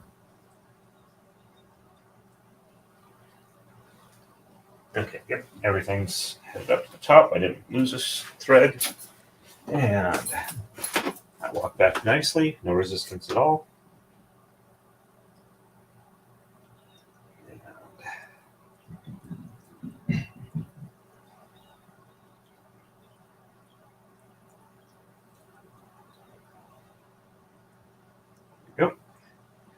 And thinking of how I tied off Rob's braid, I think I'm going to take some sort of smaller spool and wrap some silk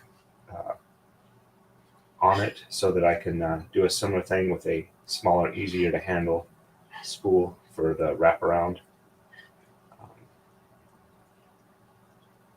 There we go, that's the third tie off. Let's set this for the walk back. And at the halfway point here. And flag is in place. And it's nice to be able to see that my speed is still continuing to increase for setting up. Okay, clip is in place, and bring the cut off.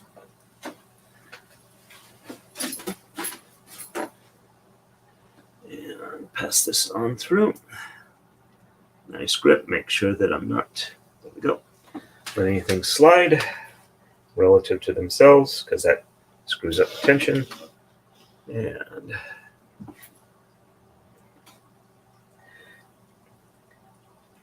yeah, I've actually, I know there's other people that do the Taka-Dai, and there are people who are well-known instructors for it. But I think a lot of what is, what's the best way to put this? Just trying to be accurate, not to put a great spin on it. There are literally probably hundreds of people who could do what I'm doing, but it's the reason I think I'm doing as well as I am is because I have been interacting with the law tubers that I know and respect and whatnot, and the fact that they have essentially put me out in front of other people, or interacting with them has done that for me, essentially. Not to denigrate the wonderful things they've done to help get me out there, but it's simply a matter of the fact that I seem to be the one who has managed to figure out how to get myself in front of more people that has helped my channel grow outside of a lot of the other types of channels I've seen that do similar things that don't seem to be growing as quickly as I am, because it's a lot of it is just figuring out how to get yourself in front of people to where, like, the people like you who see it go, oh, that's interesting, I want to see more, can see it the first time. And with me, that was being able to interact with, like, Nick Ricada, Ian, Rob, Jeff, Dani. And so I definitely understand what I first ran across with Nick is where he talked about how growing an audience works a lot better if you're on like multiple platforms, because you can reach more people and people interact between the platforms. And so it's just, I realize that's not a well-formed thought there, but I was realizing that a lot of what I've been able to do is because I've been able to get out in front of enough people, which, you know, if YouTube was friendly with the algorithm, would be much easier. But you have to do what you have to do. And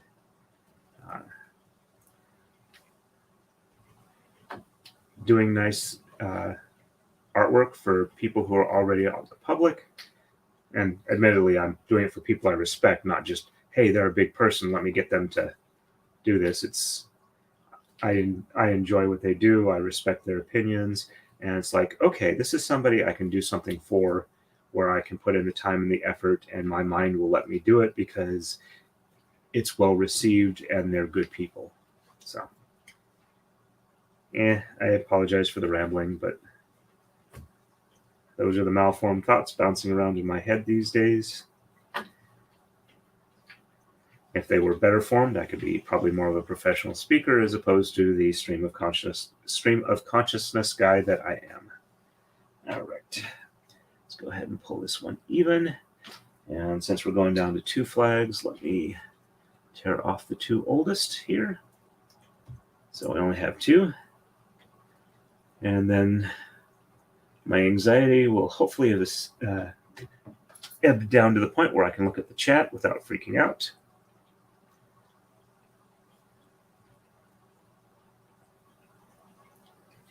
And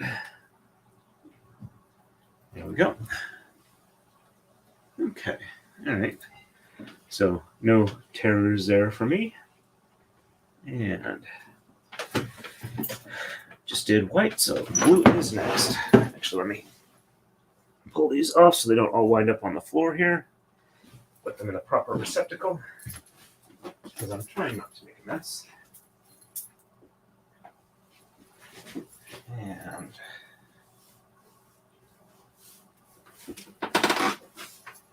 all right, so I just did white. It's time to do blue.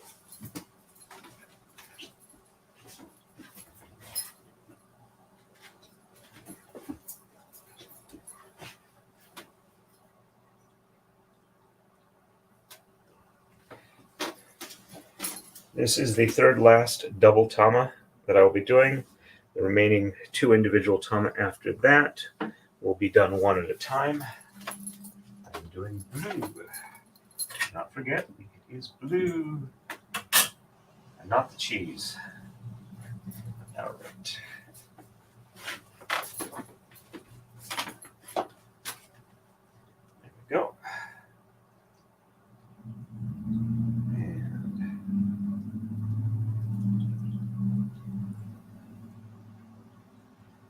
Yep.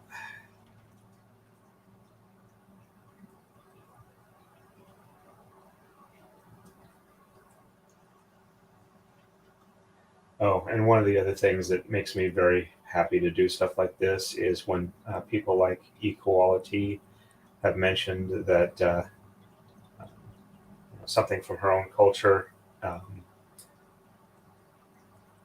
before she moved here and wasn't even really aware of it. And I'm doing stuff to help preserve it. Just kind of really makes you kind of feel a little bit overawed. People have that view of you. And that the things you're able to do, let them think that. And back to here. So this is the second to last double tama blue winding. And oops.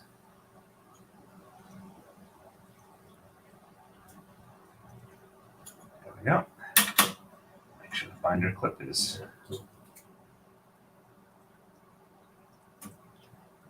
clean cut. There we go. That's a good sign. so after this one, I will have a double white, a double blue, then a single white, and a single blue. So we are getting very close to the end at this point.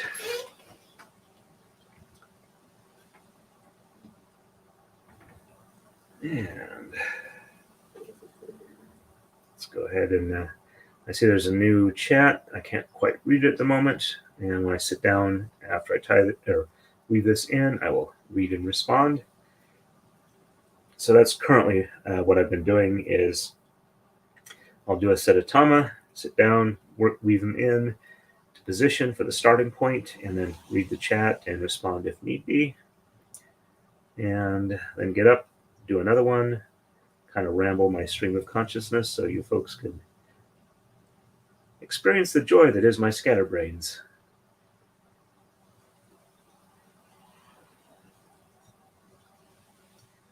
Okay, and second knot, and one more, and we're ready to move. And those, there we go. Let's move this back. And there we go. Well, that tension looks good. Let's go ahead and do the lark's head knot on this end and then roll it up from the other end.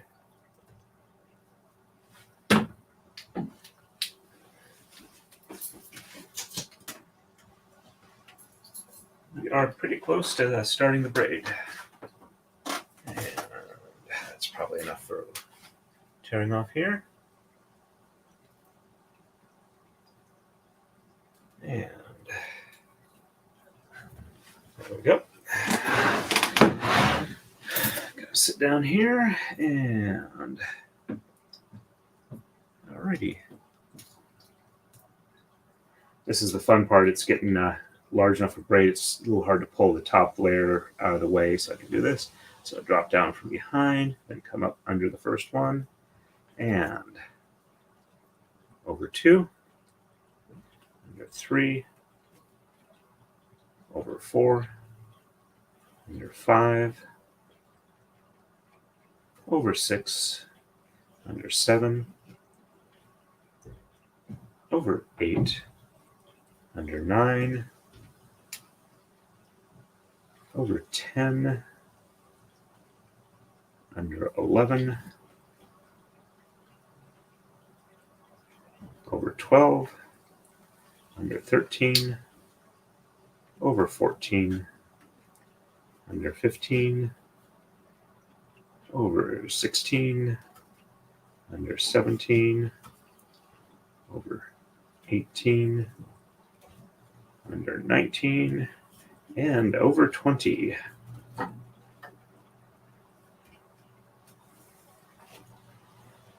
All right, that's in place. Let's go ahead and get that flag even. There we go. That's nice and good. Let's tear off the oldest one. There we go.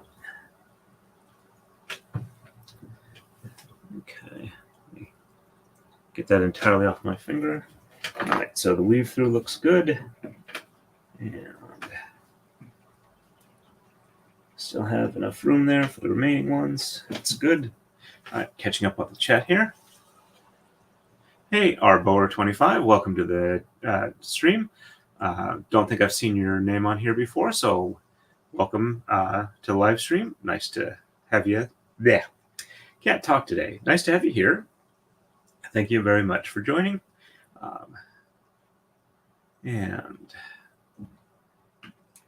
there we go. All right, so it's 2 hours in. I have 6 left to go. I definitely think we will get started braiding at about 2.5 hours in, most.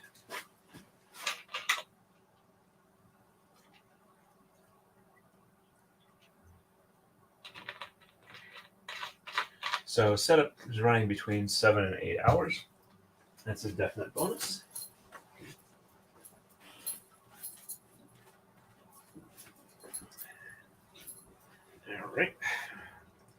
Now this one is going to be the last double white.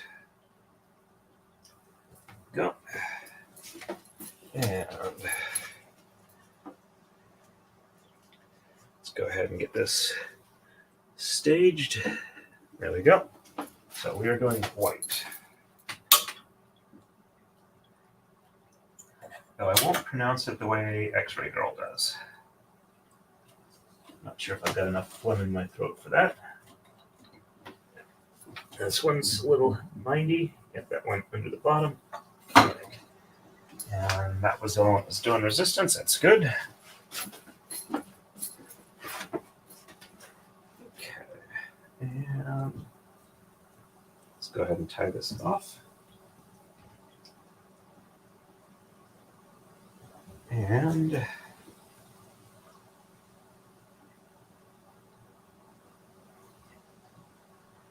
there's the first one. And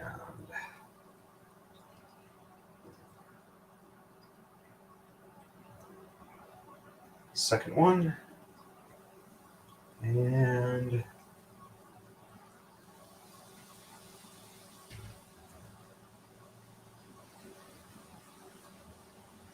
almost there.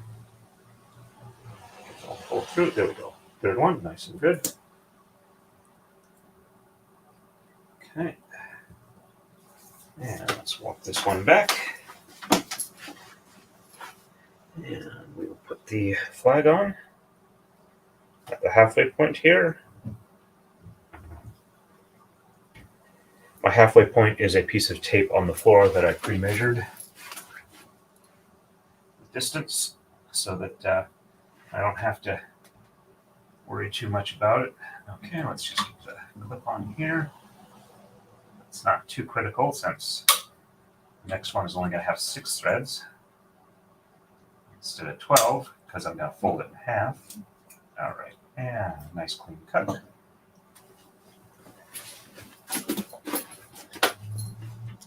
We are about 95% set up at this point. And let's move this over here so you can see. I'll probably turn off the secondary camera as I reposition some things around once I'm ready to start braiding and set up to my usual braiding configuration of cameras. I'm not going to wrap up the cones before I start braiding. I will do that after the end of the stream because that's just, putting them in bags and boxes. That's not all that interesting. So I will show how I prep the cones for storage for just one of them. All right, there we go. Let's move this back over here. All right. Let's move this up a little bit so you can see a little bit better what I'm doing. There we go. Sorry if that was getting off, not as clear. Because one of the main goals here is to show you folks how this is done. So if you ever want to do it yourself, you got a pretty good idea. And you can do it without having to hire an instructor or spend a lot of time making mistakes that I have already made and will hopefully save you from. Because it's always better if you can learn from other people's mistakes. It sucks a lot less than making them yourself. All right. And there we go.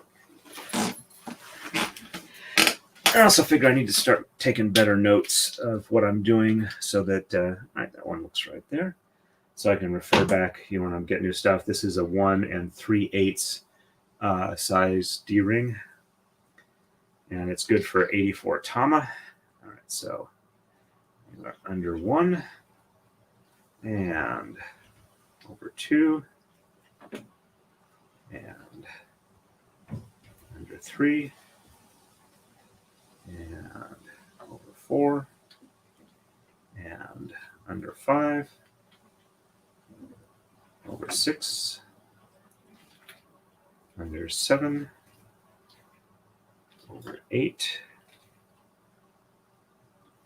under 9 over 10, under 11, over 12, under 13, over 14, under 15, over 16, under 17, over 18, under 19, and over 20. So we have 80 tama on here now. We only have 4 left to go. And all right, since these are all the ones that I have to know where the halfway point is because I've got a tama on each end, I don't need flags on here anymore. I don't expect the last ones to, or the last one I put on, to move an appreciable amount because there's enough of a weave here that keeps it from sliding easily. I mean, I can slide it, but it takes a little bit of effort. So it's unlikely to move on its own. And worst case scenario, I can unroll it and pull both ends loose. All right. So blue is next, and it's the last double blue.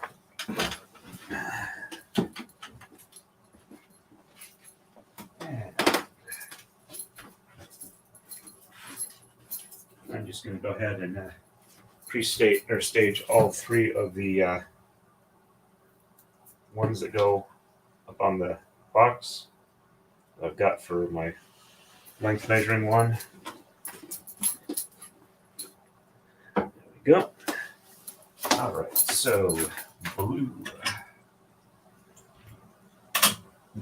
All right. Threads look good. Got all 12 held onto. I'm just walking them back. No resistance. And let's go ahead and tie this one off. There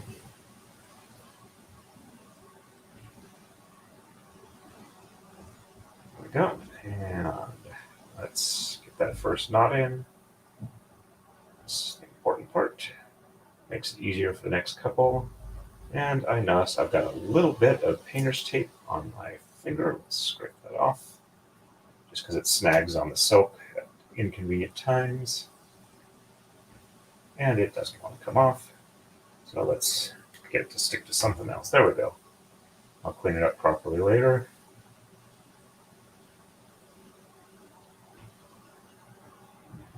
Yes, I know that's an issue I have, waiting till later, but I'm in a stream right now and you folks don't need to wait around while I do that.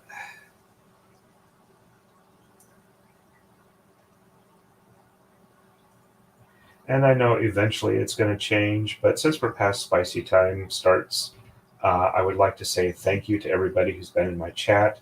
So far, none of you have been an asshole to me yet, or to other people on the chat that I've been aware of. I have tried to go through and read all the chats that I haven't afterwards if I got busy. So I know once the chat gets large enough, you do get people in there. That's why you need moderators. So, but so far, everybody has been wonderful. Go. That one's ready. Let's walk back to the halfway point. Whoops. Tape is finally getting unsticky enough that that one popped loose. All right, let's. Okay. I think that'll hold for the last little bit. All right, so we are at the halfway point now. And let's take that flag on. And flip it around. There we go.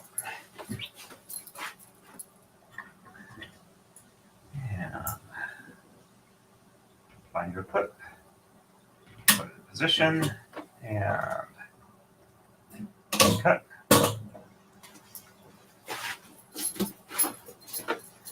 All right, here we go. And flip that on through. Let's go ahead and tie this one off.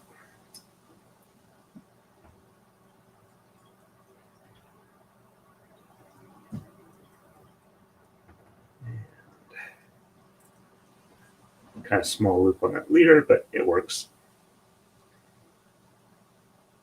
Only barely an inconvenience, as they say in the pitch meeting streams, or no, videos. Not they don't stream. He doesn't stream. When you're the only actor and you're responding to yourself regularly, I don't think you can do that as a live stream, not without a lot of running around and long delays. All right, there we go. And whoops, why is that? That one doesn't want to. There we go. Go ahead and roll this one up. Looks like it has caught on the floor. Let me detach where it caught. There we go. And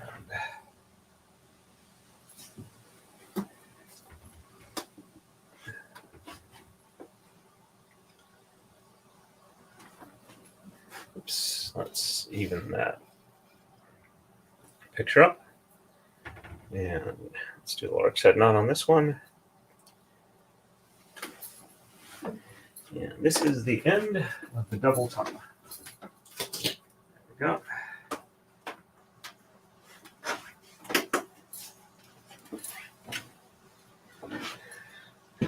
And on the last ones, I don't actually have to weave them through because they go off to the right.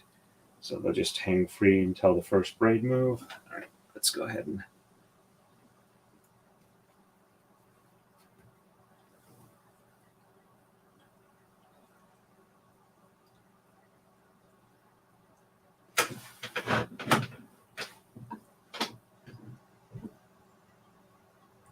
okay.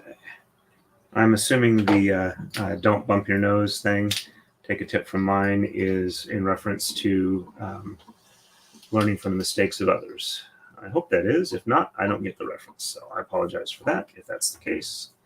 All right, so under 1, over 2, under 3, over 4, under 5, over 6, under 7, over 8, under 9,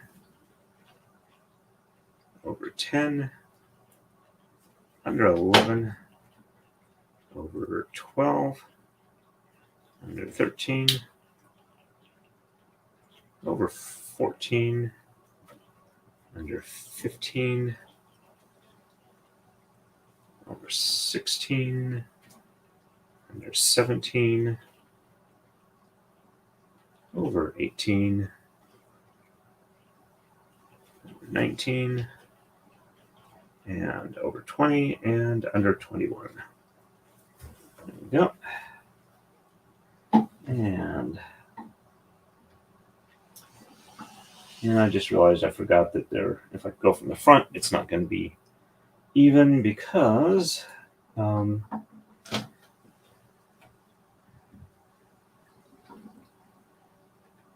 we have more blue than white.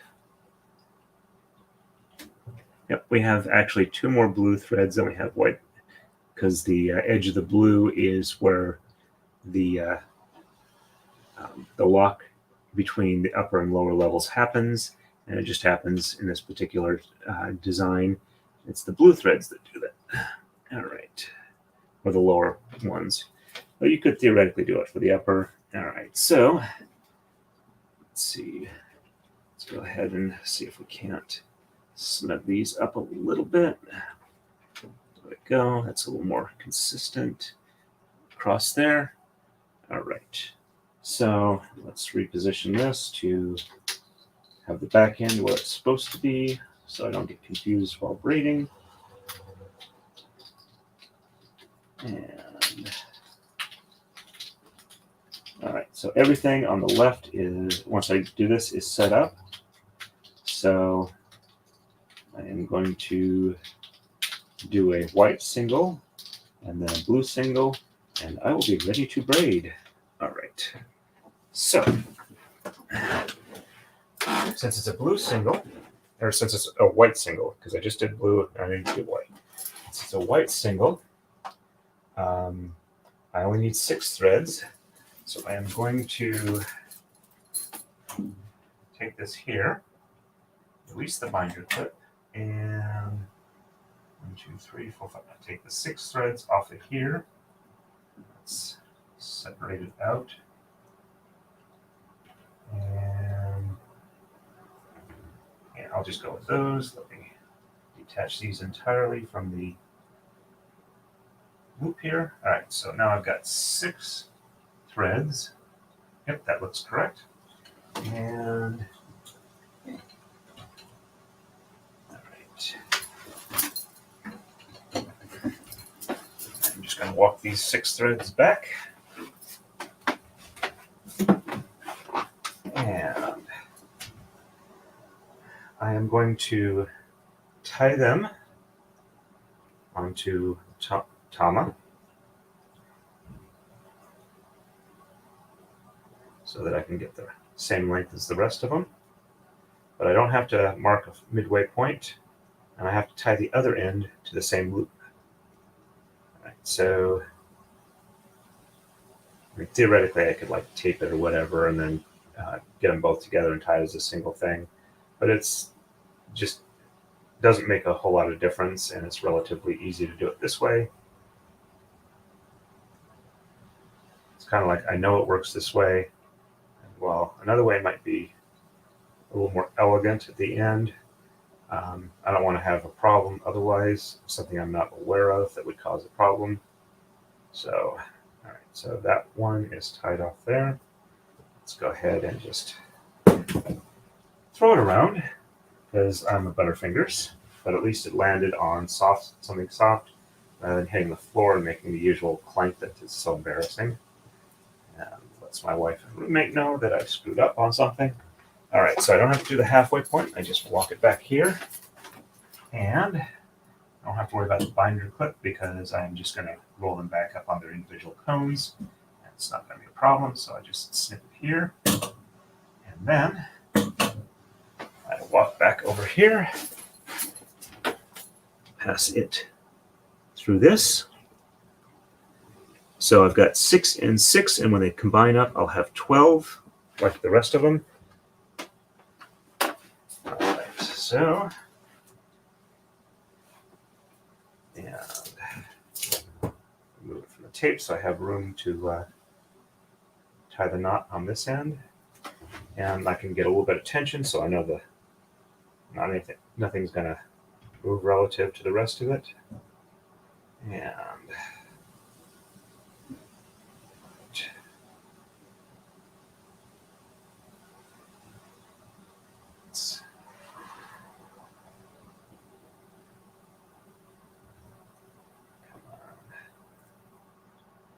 tie the knot. Get the first one done. The rest of it's easier. All right. All the threads are through. Got a good grip on my one hand. Yeah, there we go. Hold up. And second knot. Looks good too. All right. So I'm going to try something where I take the ends of both of the knots and tie them together as a single. This should be relatively easy.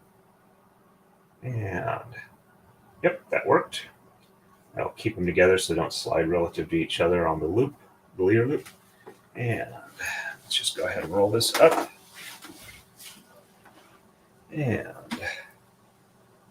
so as you can see, looks like the rest of them. Do a lark's head knot and hang it up here. There we go. And that hangs off a little bit on its own side. All right, so I'm ready to do this for the blue too.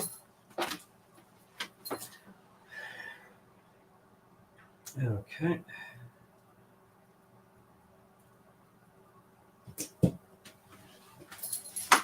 So undo binder clip and take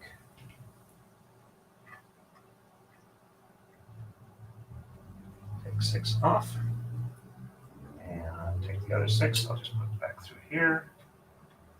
Make sure their ends are even. And just walk it down here.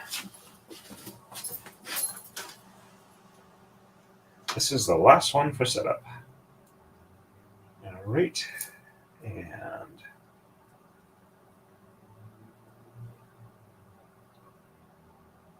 so since I'm tying the both of them together on the last one, I'm only going to do 2 knots here. So, and there's the second one. All right, position it for accurate length. And walk back. Just keep it nice and even. We got a little bit of twistiness, but not too bad. All right, and do a nice clean cut. There we go. And pass it on through here.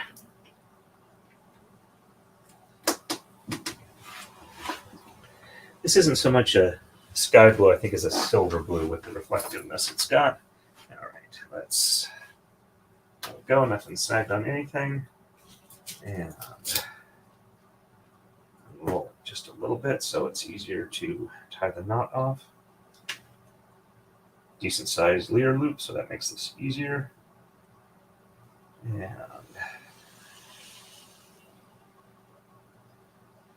so I should get all of them through because it works best if I do the knot correctly. I mean, I can fix it if I miss it on the first one, but it's much easier if it goes correctly. All right, so there's loop 1, or not 1, and don't get the other knot into that just yet. Otherwise, it's hard to tie it off properly the last time. And there we go.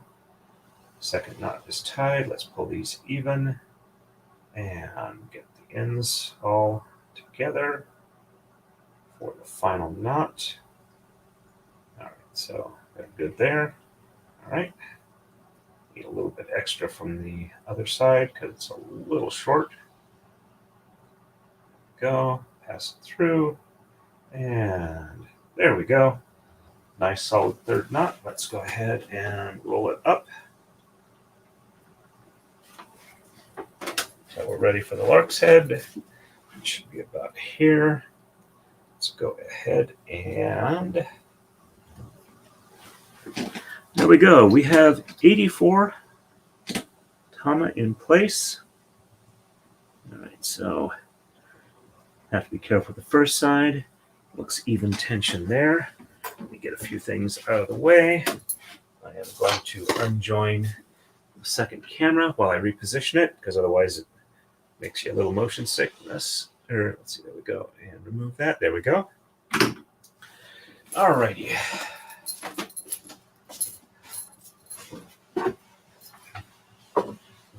Reposition a few things here and make it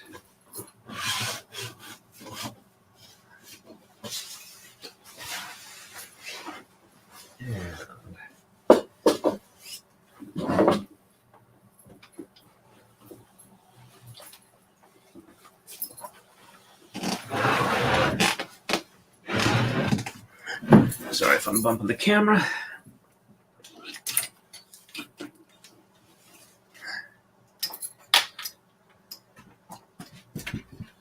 Okay. Let's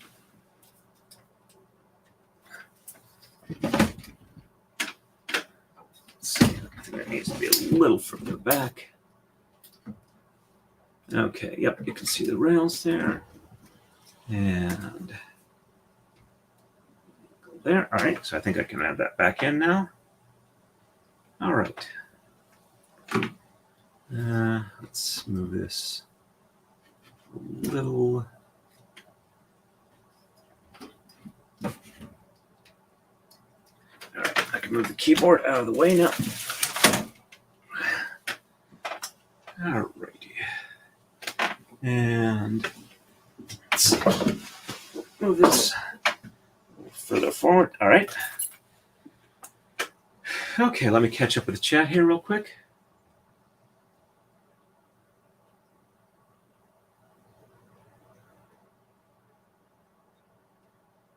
Okay.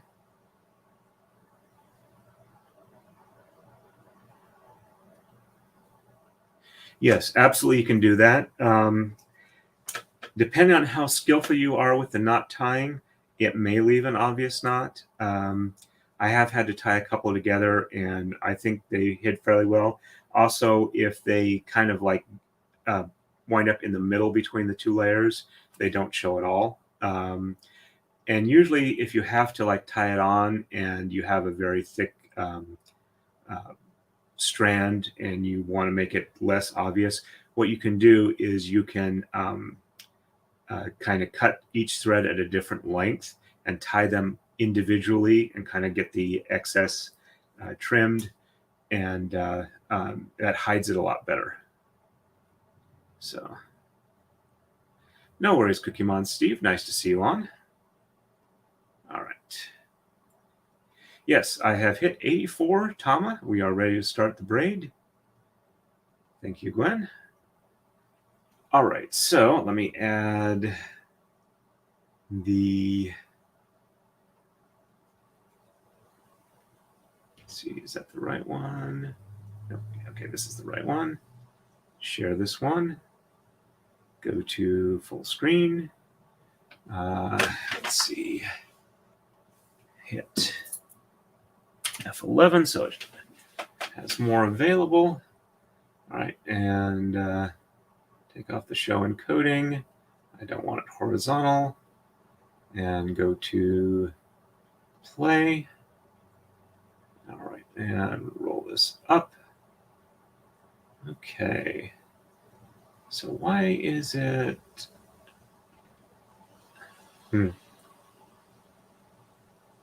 That's weird.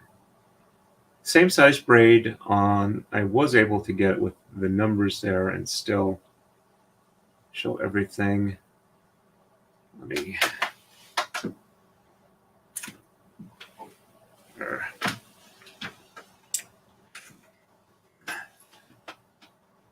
All right, there we go. I must have accidentally magnified it one. Okay, so, all right, I can see everything here, I think. Well, I need to clean my glasses soon.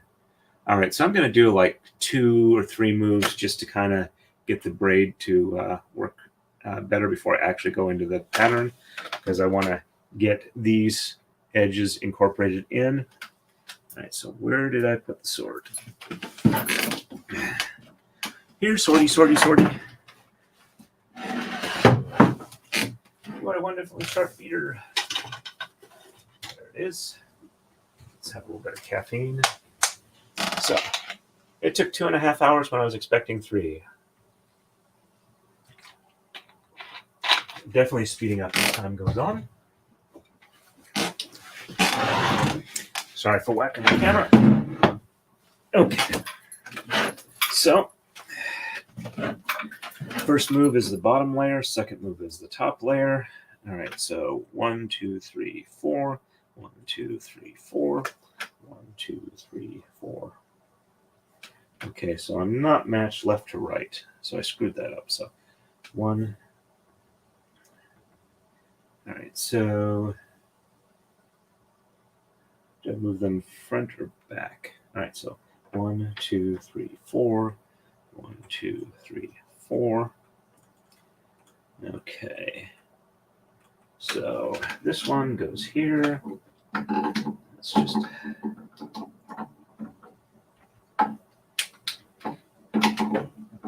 repositioning things so that I am consistent left and right, which lets me find mistakes easier and keeps the pattern even. I mean, you can do it where you're offset left and right, where they're not the same number of pins back or pins forward from the back, but it's much easier if they are. Okay. All right. And 1, 2, 3, 4. Set there. All right. And then I'm going to do like a sanity check count counting both sides up, making sure that I didn't screw anything up, though the way I set this up, I doubt I would have that problem.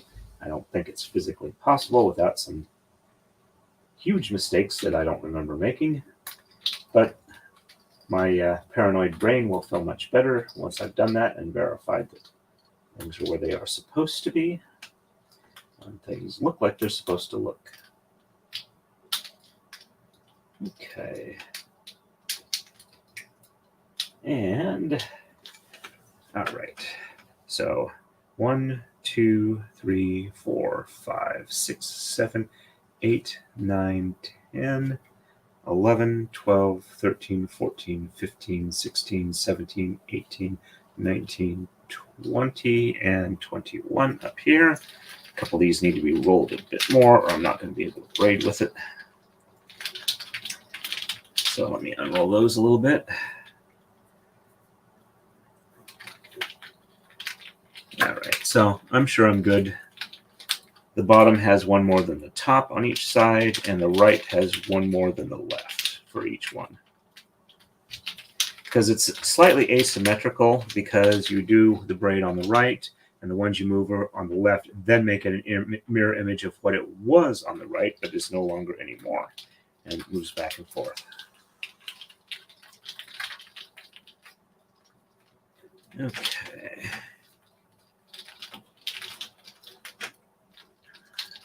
Sorry this is taking so long. And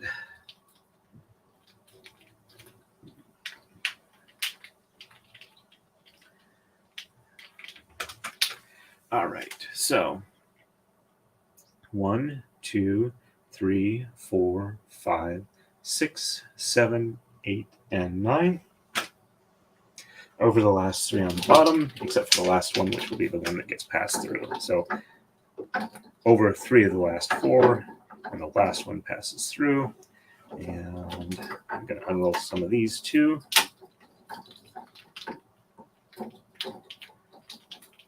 And this one gets passed through over to here on the bottom left. All right, there we go. And 1, 2, 3, 4, 5, 6, 7, 8, and 9 on the top. Leave the last 3 on the top. Then push all of the bottom one except for the very last one here. And then the top one passes through over here to the top on the right. And now it's all in even. Can't tell any difference in the rest of them. Let's go ahead and see if we can't snug those up a little bit more. All right, and on the left, do the same thing. 1, 2, 3, 4, 5, 6, 7, 8, and 9 over 3. Leave the last one. And unroll a couple of these that are a bit too short.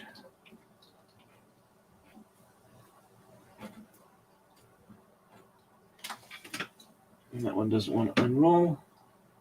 I think it's just because it's got a little bit of the tail end of the knot stuck in it. Though I am going to quickly pull this out and reset it, just because I don't want it snagging for unrolling. All right, so let's pull up here. And all right, so there and there. All right. Let's just redo the lark's head knot a little bit lower, and we'll be good for a while.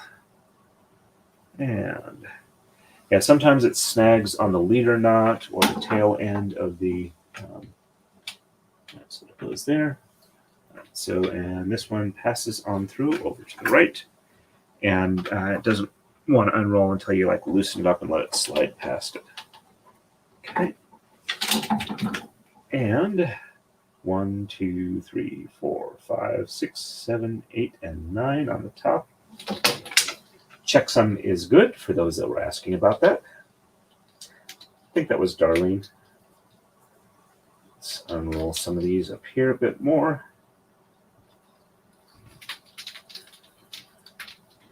They're a bit close to the top of the rail.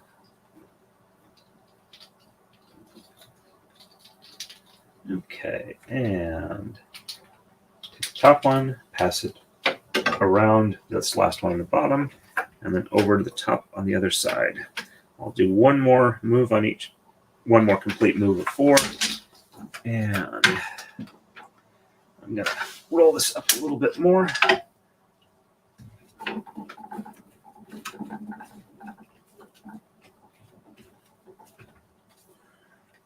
And let's shift the camera back so you can let me move that so it doesn't interfere. And slide the, there we go. Now you got a nice view there. All right, that looks pretty good. All right, okay. Do one more just to make sure everything looks right. So 1, 2, 3, 4, 5, 6, 7, 8, and 9.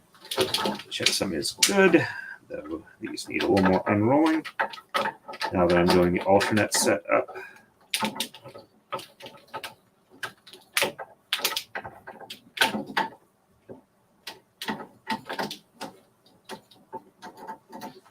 we go.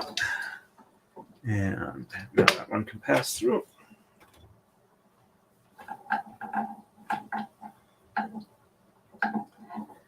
And 1, 2, 3, 4, 5, 6, 7, 8, and 9 on top.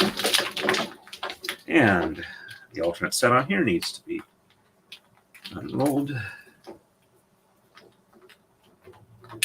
The reason I say the alternate set is because I go under the, I pull the even ones. That when I do the next move, I've got my starter point moved down 1, so the even ones are what used to be the odd ones.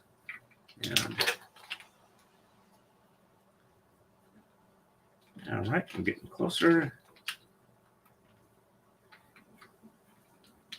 I don't want to unroll them too far, or when they get exchanged for the inner rails, they'll hang up, they'll hit the floor, and I'll have to roll them back up. But I just want to make sure they're long enough that it's not a pain to braid with them, because I keep hitting the top rail. There we go. Whoops, I did not do the move. Now the move is done. And let's go ahead and, this one does not want to unroll either. Let's go ahead and loosen it up a bit. And there we go.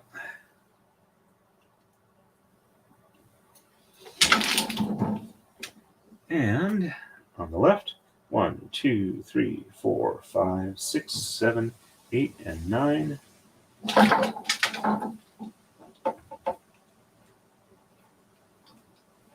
Only a couple need to be dropped down here.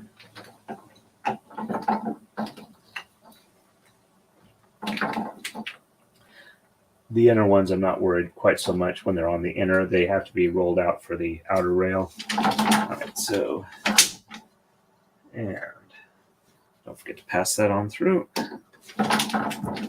And 1, 2, 3, 4, 5, 6, 7, 8, and 9.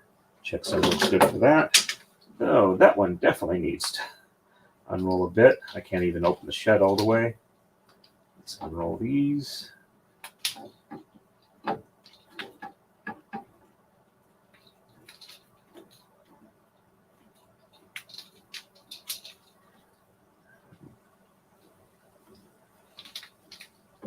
I don't know if it's Rob Schneider or somebody else, but it's like the meme, "You can do it." Whoops. This didn't break anything there. All right, and pass that on through to here.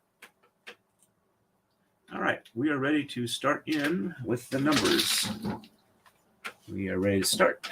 And, okay, so we are on the right. We have no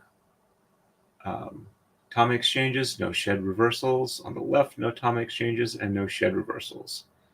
All right, so this is move 1. So it's just what we've been doing already. So 1, 2, 3, 4, 5, 6, 7, 8, and 9. Checksum looks good. Didn't have to drop anything down. That's pretty good.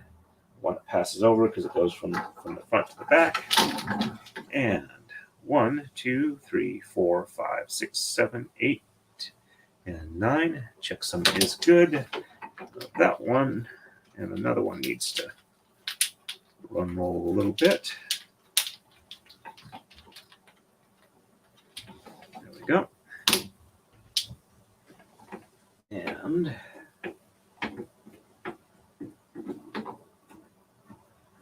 definitely needs an unrolling.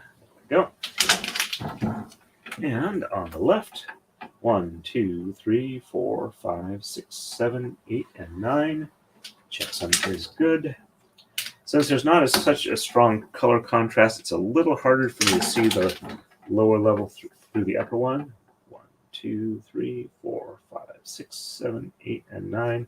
So I might have to like shift my head around a bit more to make sure that I've got the right threads from the bottom. But ain't no worries there. Now, if you want like an exercise in skill and also futility, you can always do the same color on top and bottom, and it doesn't matter what pattern you do, you can't see it. Anyway.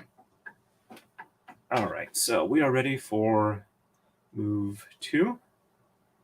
Let's go ahead and go there. So on to 2. We have no exchanges or reversals on the right, no exchanges or reversals on the left. All right. Same as before, but before we do that, I need to do a coma slide. I'm running out of pins on the back. And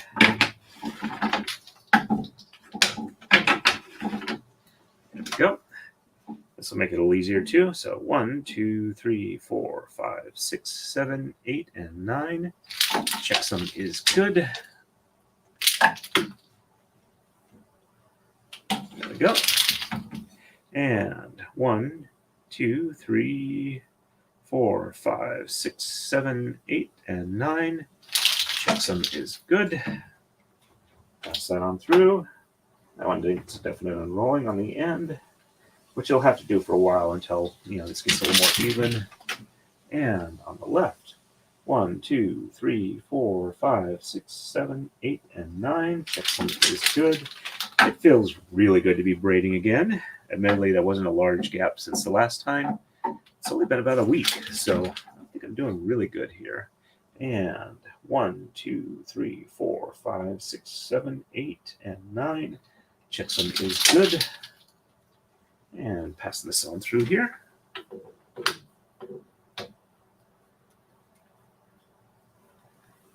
And we are ready for move 3. And on to 3. So on the right, we're exchanging 9, 11, and 13. No shed reversals. On the left, we're exchanging 9, and sheds 2 and 3 are reversed. So we jump right in on this one. All right, so 9, 11, and 13. So 1, 2, 3, 4, 5, 6, 7, 8. And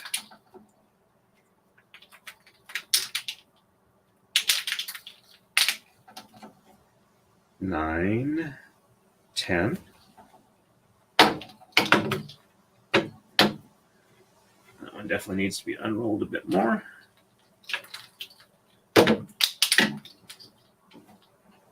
11, 12, and 13. And there's no shed reversals on this side.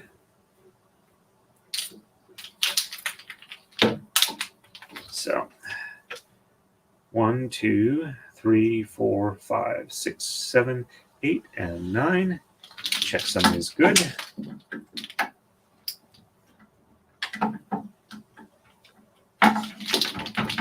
And 1, 2, 3, 4, 5, 6, 7, 8, and 9 on the top. Checksum is good. And we have officially started the pattern. You can see the start of the snowflake right there.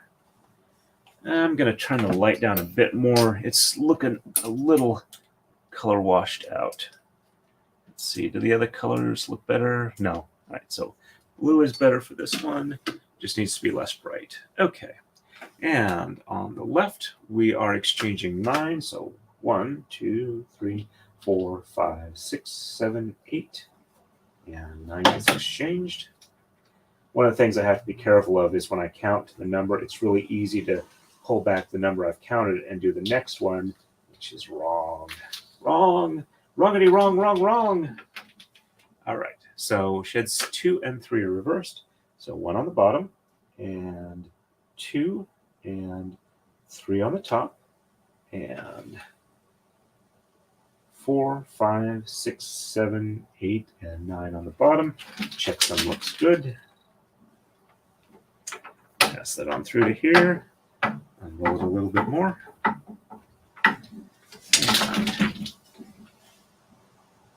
And 1 on the top, and 2 and 3 on the bottom, and 4, 5, 6, 7, 8, and 9 on the top. Checksum looks good. Pass that on through here. All right. Let's see, even that up just a little bit. There we go. It'll improve as time goes on. Okay, we are ready for the next move. We are moving on to move 4. And on the right, we're exchanging 13, and shed 5 is reversed. On the left, we're exchanging 11, and sheds 3 and 5 are reversed. Okay, so just 13. So 1, 2, 3, 4, 5, 6, 7, 8, 9, 10, 11, and 12. And 13 is exchanged.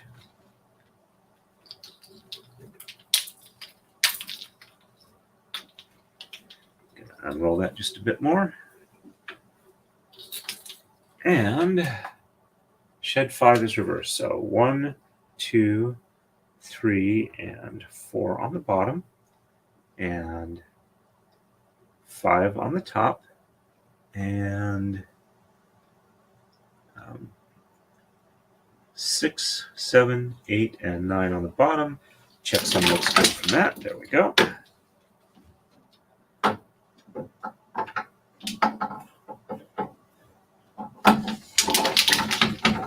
And 1, 2, 3, 4 on the top, and 5 on the bottom, and 6, 7, 8, and 9 on the top. Checksum looks good.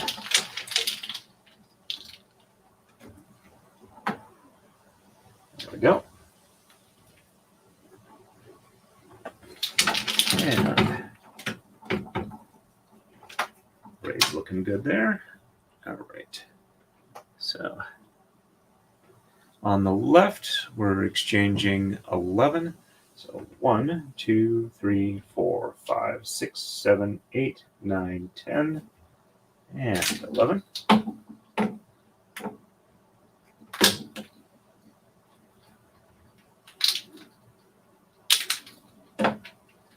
There we go. And sheds 3 and 5 are reversed. So 1 and 2 on the bottom, 3 on the top, and 4 on the bottom, and 5 on the top, and 6, 7, 8, and 9 on the bottom. Checksum looks good.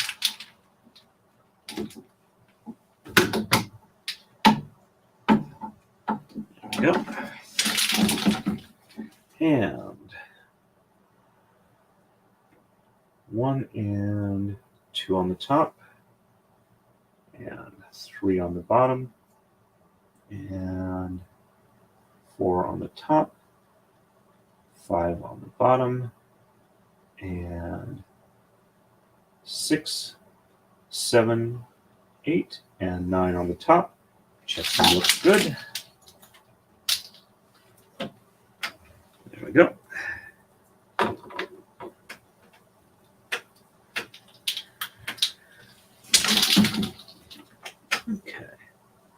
And we are ready for the next move.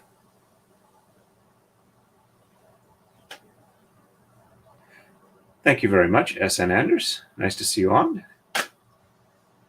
And I hope that she will definitely like them. Or Dani will like the nod to Aphrodite and Aphrodite.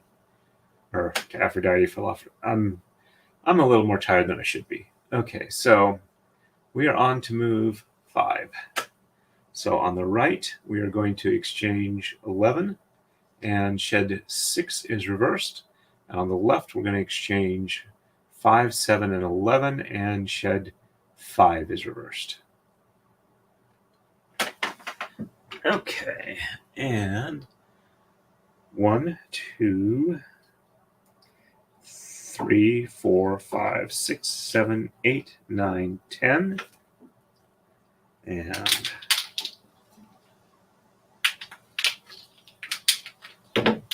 11 and shed 6 is reversed. So 1, 2, 3, 4, 5, 6 on the top, and 7, 8, and 9 on the bottom. Checksum looks good.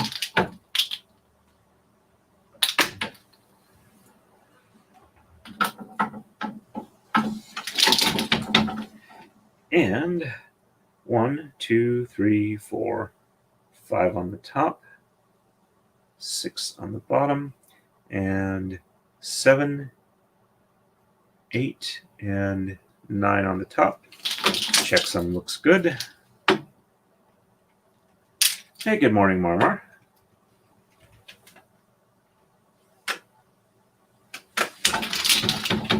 There we go. And on the left, we're exchanging 5, 7, and 11. So 1, 2, 3, 4.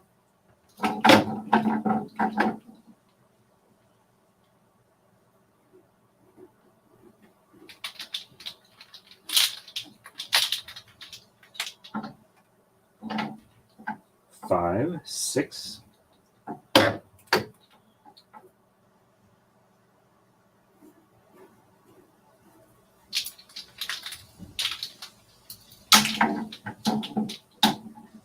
7, 8, 9, 10, and 11.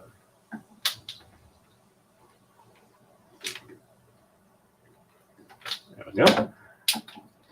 And we are exchanging shed 5. Or reversing shed 5, not exchanging. All right, so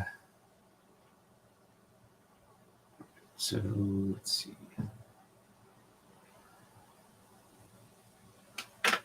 1, 2, 3, 4 on the bottom, and 5 on the top, and 6, 7, 8, and 9 on the bottom. Checksum looks good.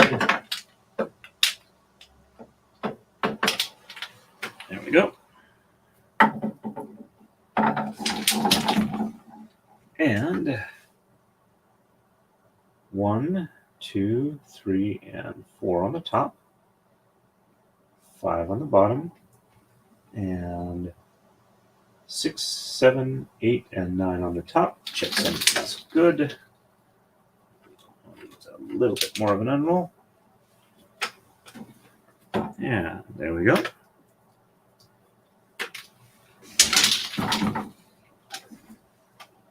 There we go. And bring that up. Thank you, Marmar. Yeah, I know I started pretty early for your time zone. Yep, I should be going for probably about another hour, give or take a little bit. Depends on how tired I get.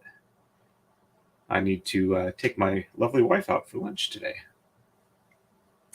All right, let's bring this up, and we are moving on to move 6. And on the right, we're exchanging 9 and 15. Sheds 5, 6, and 7 are reversed. And on the left, we're exchanging 5, 9, and 13. And sheds 3, 4, and 5 are reversed. And there we go. I am so sorry I'm keeping you up so late. Diane, nice to see you on here.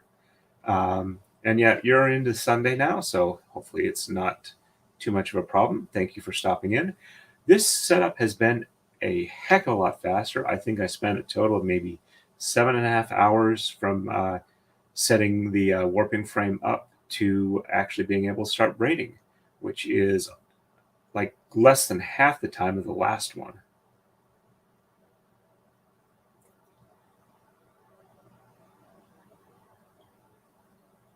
Okay, I'm not entirely sure how well I would be able to get that on the camera. I'm trying to get it to where you can kind of see top and bottom here. And over here, you can see how they pass up from the bottom to the top, but hopefully it'll help. I'm willing to try another camera angle if you have a suggestion for that. So, all right, so I did show the moves. I haven't done them yet, so before I get too lost, I'll do that. So 9 and 15. Yep, 9 and 15. So 1, 2, 3, 4, 5, 6, 7, 8.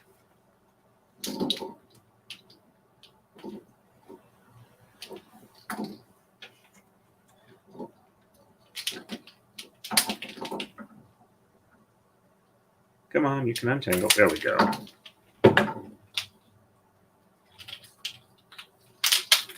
And 9. Let's unroll that one just a little bit more. 9, 10, 11, 12, 13, 14, and 15. And we are reversing sheds 5, 6, and 7. So 1, 2, 3, 4 on the bottom, and 5, 6, and 7 on the top, and 8 and 9 on the bottom, and checksum looks good from that. There we go. And crud. There is a knot here. I don't know if this is just a twist around, but I don't think it's an actual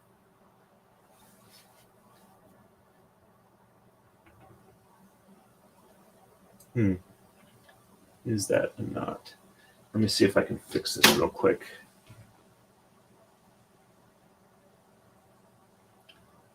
Okay, it looks like it's a single thread wraparound. Let me set this up here so I don't have any weight from that. All right. So, it's not looking so much like a knot as it was just some thread unevenness. Okay, let's see if that evens out. Okay, that must have been when I re-rolled it. It just kind of jumbled up and kind of wrapped around itself, but when I was able to take the tension off, it slid out. That's good.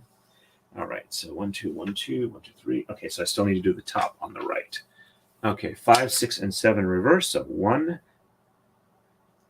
2, 3, 4 on the top, and 5, 6, and 7 on the bottom, and 8 and 9 on the top. Checksum looks good. Had a little bit of nervousness there, but I'm glad it resolved itself. There we go. And on the left, we are exchanging 5, 9, and 13. So 1, 2, 3, 4, and I can see I got to make some color changes here for the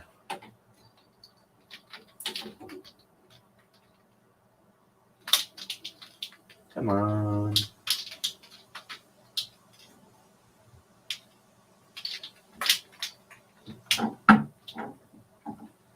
Five, 6, 7, 8, and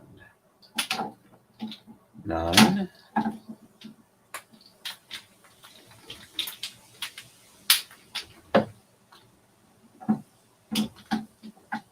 Nine 10, 11, 12, and 13. I'll finish this move and then do the color change I was talking about for the program. All right, so we're exchanging sheds 3, 4, and reversing sheds 3, 4, and 5. So 1 and 2 on the bottom, and 3, 4, and 5 on the top, and 6, 7, 8, and 9 on the bottom. Checksum looks good for that. And a couple of these need a little bit more roll down. Do that real quick.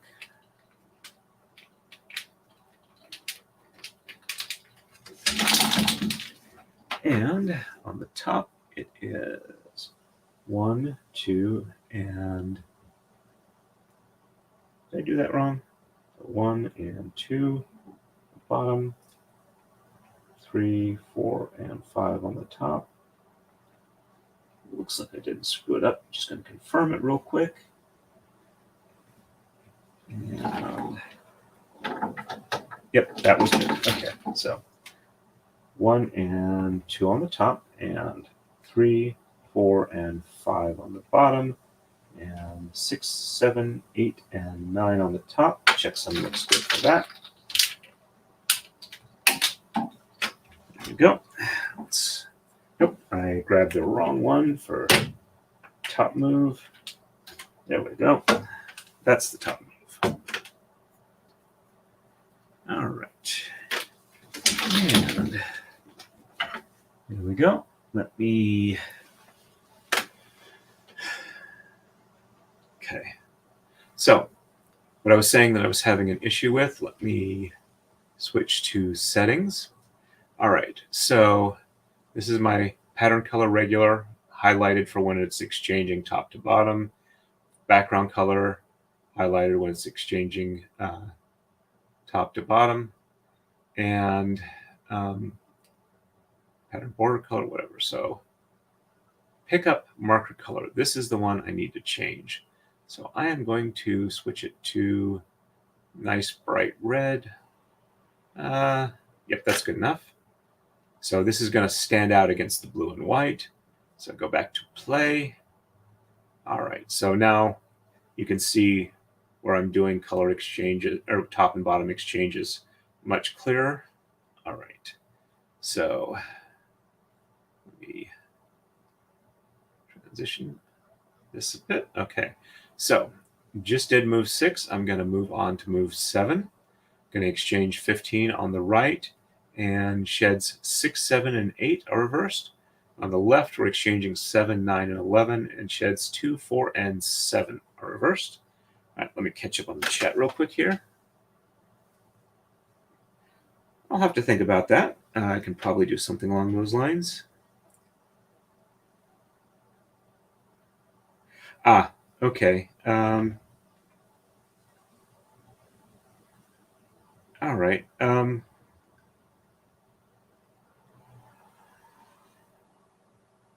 Okay, I think I get that. Okay, I might be able to help with that right now. All right, so it'll be on the left-hand side, and I'm going to reposition the camera for that when I do it.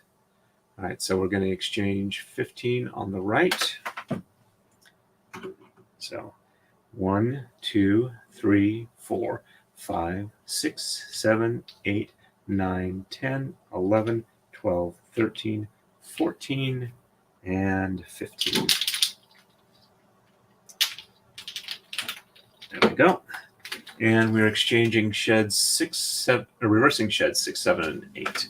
So 1, 2, 3, 4, 5, and 6, 7, and 8.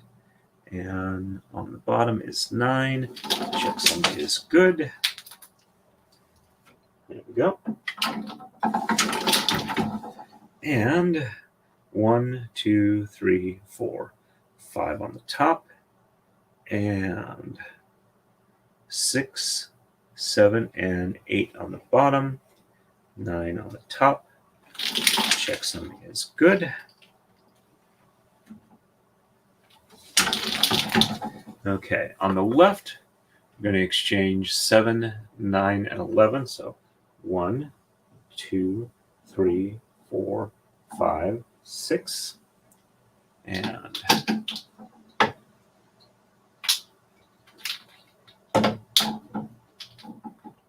7, 8.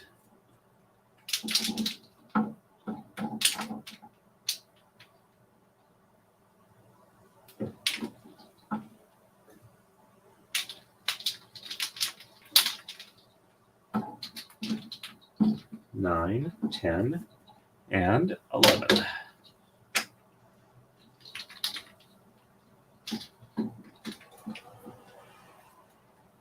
Okay. All right, so let's reposition. And I'm going to go full screen on this one. So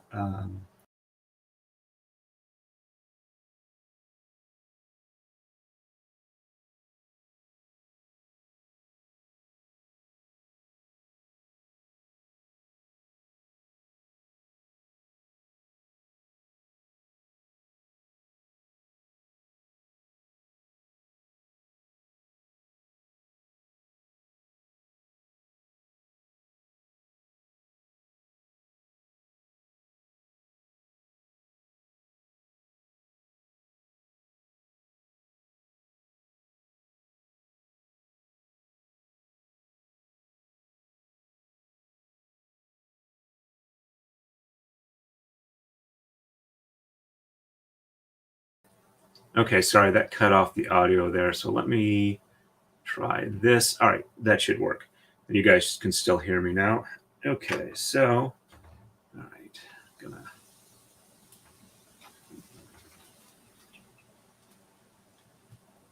All right, so this is, yeah, a little bit higher should probably help for that. Sorry, the tripod is, okay. All right, so, okay, this is the best angle I can get. Realize that when I'm braiding, it's not that great for me either. So we're going to exchange sheds 2, 4, and 7. So I go over this one, and second one, I'm going under. So this is the first shed. And then shed 2 is reversed. So on the top, this is the even for the shed, and this is the second one. So I'm going over this top and bringing it down into the center. And so 3 is from the bottom. And the easy way I can tell is this is the second shed. So this is the third one. So if it's alternating sheds or alternating reversals, I can just leave the 3 and then go under here for 4. And then, or here for 3, sorry.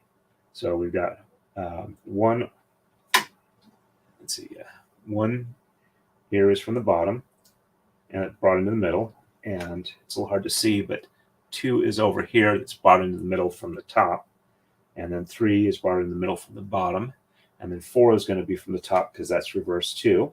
So the easy way I can do that is looking at the top here. I can just count 1, 2, and 3, so I know that this is the next one for the top. So that's 4, and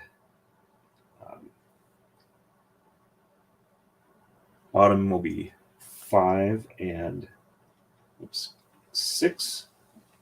And I did the first one here is blue on the bottom, so this is 6. So 7 is the third one for that color, so that's how I tell 7 here on the top. And then the rest are from the bottom.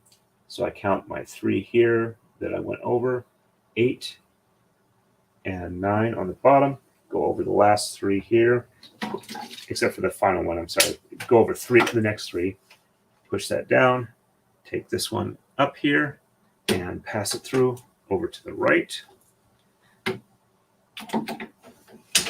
And then I do the same thing, mirror image top to bottom. So I do 1 from the top and 2 from the bottom, which is 3 in, and then 3 from the top, which I've done over these 3 here, and then 4 from the bottom, which is over 3 there. It's also the middle of that band of 3 blue ones. So 4 on the bottom, and then I need 5 and 6 on the top. So I can either go the 3 here and know that it's blue, or I can see that this is the one I lifted up. The next two is a color change, so it'll be the blue on the top. It's 5 and 6 on the top, and then third one here in the white. So it'll be the third one on the blue. That's 7 on the bottom, and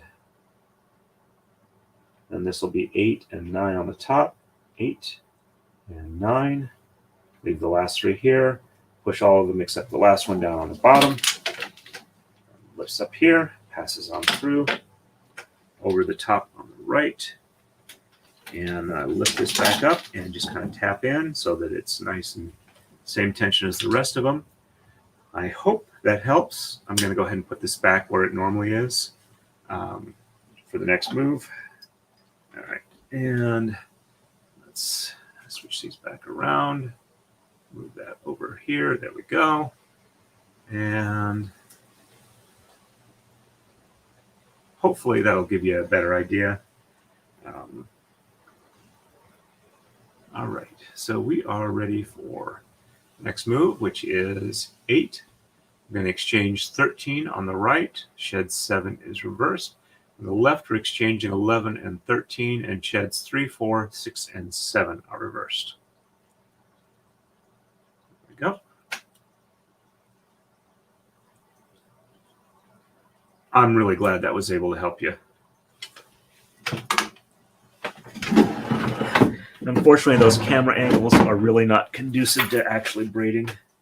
All right. So, and exchanging 13 on the right. So 1, 2, 3, 4, 5, 6, 7, 8, 9, 10, 11, 12, and 13.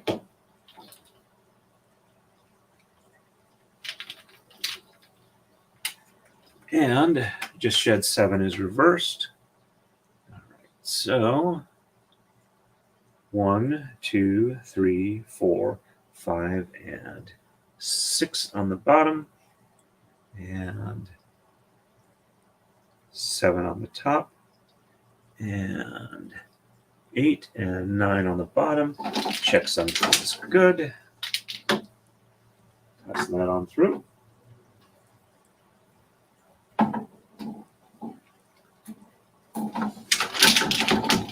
And 1, 2, 3, 4, 5, 6 on the top, and 7 on the bottom, and 8 and 9 on the top. Checksum looks good. There we go.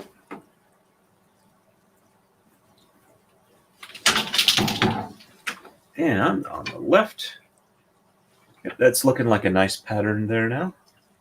And on the left, we are exchanging 11 and 13. So 1, 2, 3, 4, 5, 6, 7, 8, 9, 10. And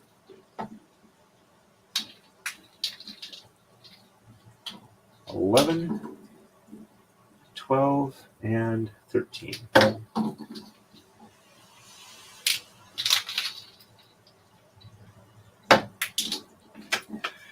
And sheds 3, 4, 6, and 7 are reversed. So 1 and 2 on the bottom, and 3 and 4 on the top, and 5 on the bottom, and 6 and 7 on the top, and 8 and 9 on the bottom. Checksum for that, looks good.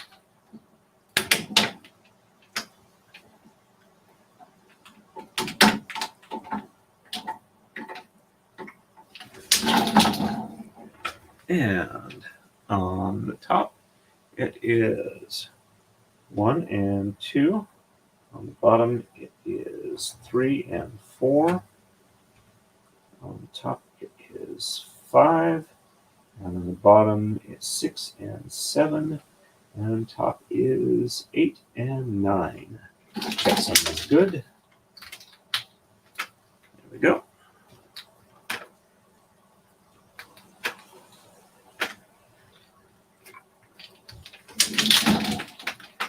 And we are ready for the next move.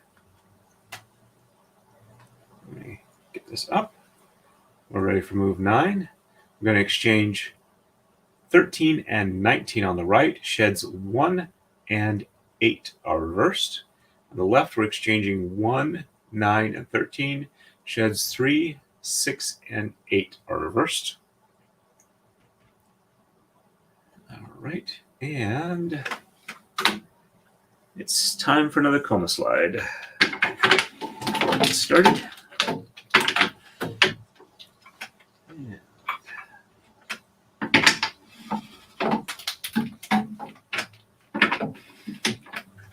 That's a little too close. You can't quite see everything.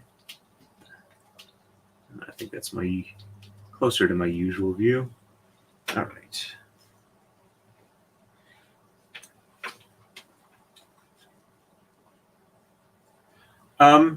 No worries. If you want to hit the thumbs up icon, it'll reverse your thing. No worries about that. Yep. Okay, that works. No problem. Doesn't bother me at all. I get the occasional thumbs down. Sometimes people stop in. It's not their thing enough to the point where it's like, I don't like this. I don't want to see more of it. And they use the thumbs down to try and see less of what I'm doing or types of things that they see. So not a problem. And the fact that you hit the thumbs up at the end, that's all that matters. YouTube is used to accidental hits, so they accept corrections. All right. And all right, so 13 and 19 on the right. So 1, 2, 3, 4, 5, 6, 7, 8, 9, 10, 11, 12. And I was miscounting. So 1, 2, 3, 4, 5, 6, 7, 8, 9, 10, 11, 12. Okay. All right. I may not have been miscounting. I just wasn't expecting it to look like that for some reason. And let's unroll this a bit more here. And 13, 14, 15, 16, 17, 18, and 19.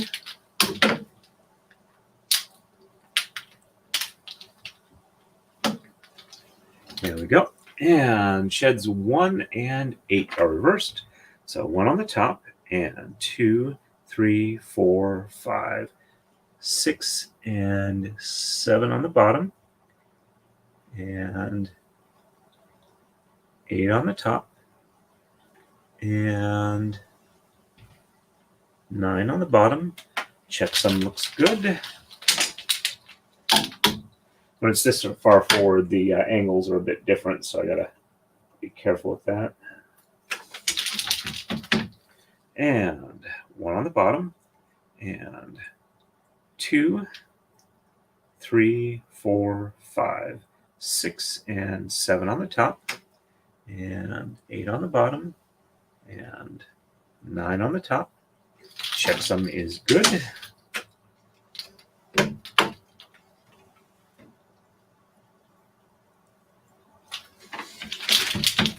Oops, I forgot to roll this up a bit more. Starting to drop out the bottom of the screen. There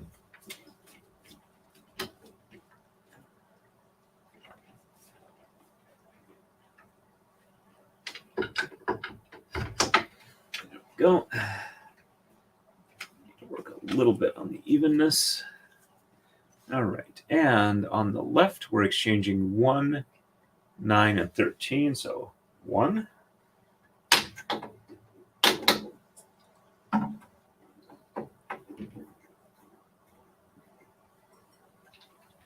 And 1, 2, 3, 4, 5, 6, 7, 8, and 9.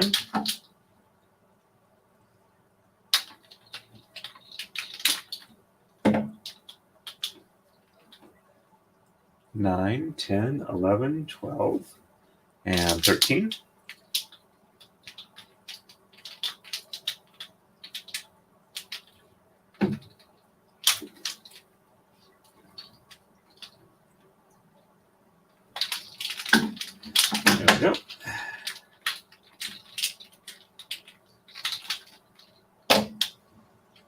And we are exchanging, or we're reversing. Sorry, I got to remember to keep my nomenclature right. We're reversing sheds 3, 6, and 8.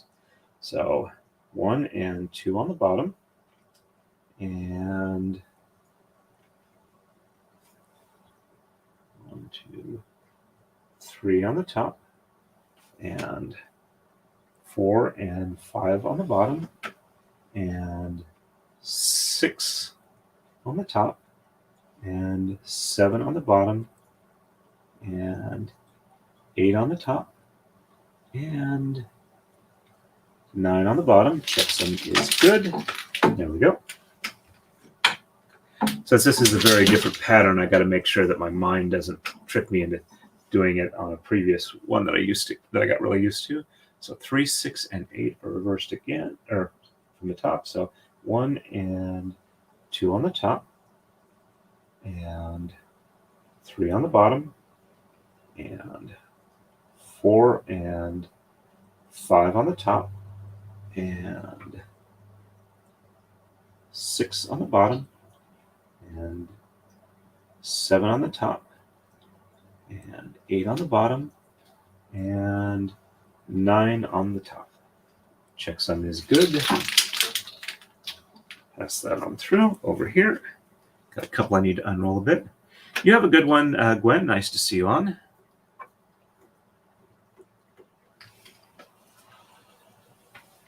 All right. And if I haven't caught you, or if you haven't left it already, you have a good one, Diane. Nice that you were able to drop by. I know it's really late your time zone.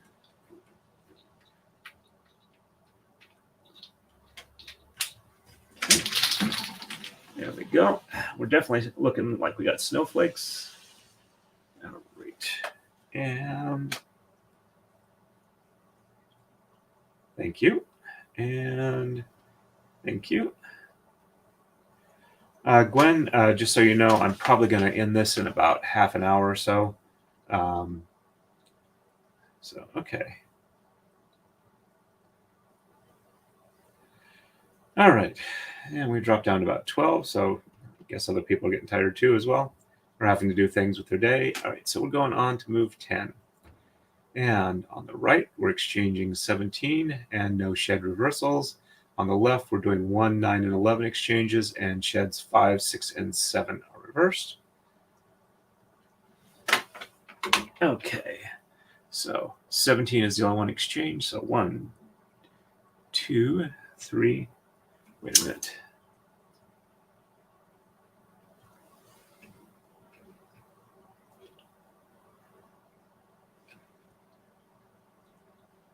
I might have screwed something up here. Let me back up one move. And okay. 1 and 8. Huh. Oh, okay. Got it. I thought I was okay, so we're just doing 17. Okay, so that one is okay. I must have miscounted. So 1, 2, 3, 4, 5, 6, 7, 8, 9, 10, 11, 12, 13, 14, 15, 16. Okay, this looks like what it's supposed to be on the color chart. There we go. I was confoozled for a second there. Don't want to make mistakes this early in the braid. All right, and no shed reversal. So 1, 2, 3, 4, 5, 6, 7, 8, and 9. Checksum is good. There we go. And 1, 2, 3, 4, 5, 6, 7, 8, and 9. Checksum is good. I thought for some reason I was moving a blue down instead of moving a blue up. That's kind of what confused me, as I had that in my head. And when what I was seeing didn't match what was supposed to be there, or what I thought was supposed to be there, not what was actually supposed to be there, I was confused. Okay, so 1, 9, and 11 on the left. Exchange 1.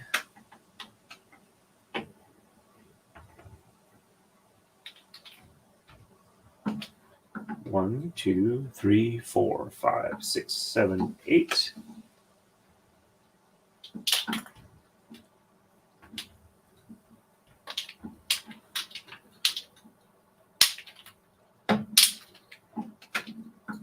Nine, 10, and 11.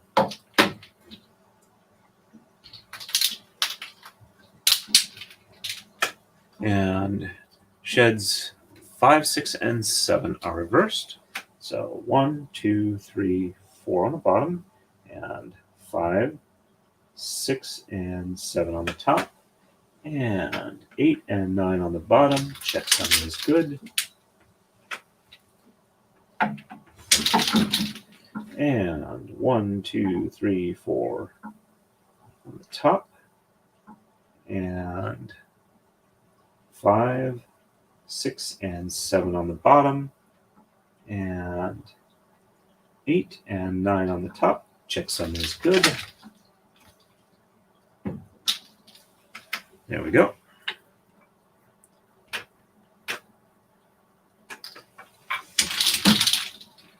All right. And we are ready for the next move. On to 11. All right, so we're going to exchange 15 on the right. Shed 2 is reversed. And on the left, we're going to exchange 3, 11, 13, and 15. And sheds 2 and 5 are reversed. As you can see, we're getting started into the heart. Got the little sparkles over the top of it. All right, so just 15 on the right. So 1, 2, 3, 4, 5, 6, 7, 8, 9, 10, 11, 12, 13, and 14. And 15 on the right. And shed 2 is reversed. So 1 on the bottom, 2 on the top, and 3, 4, 5, 6, 7, 8, and 9 on the bottom. Checksum is good.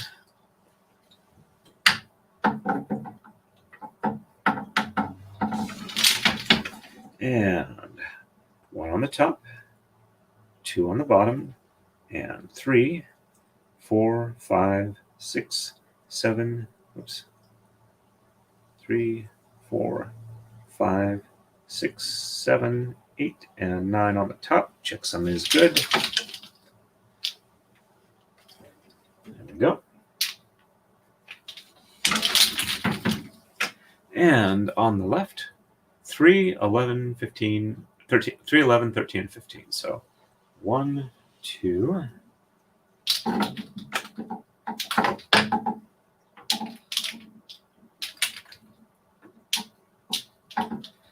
3, 4, 5, 6, 7, 8, 9, 10.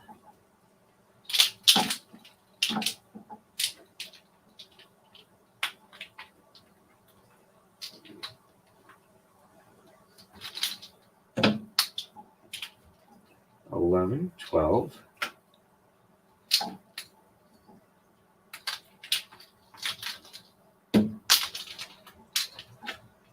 $13, $14, and $15.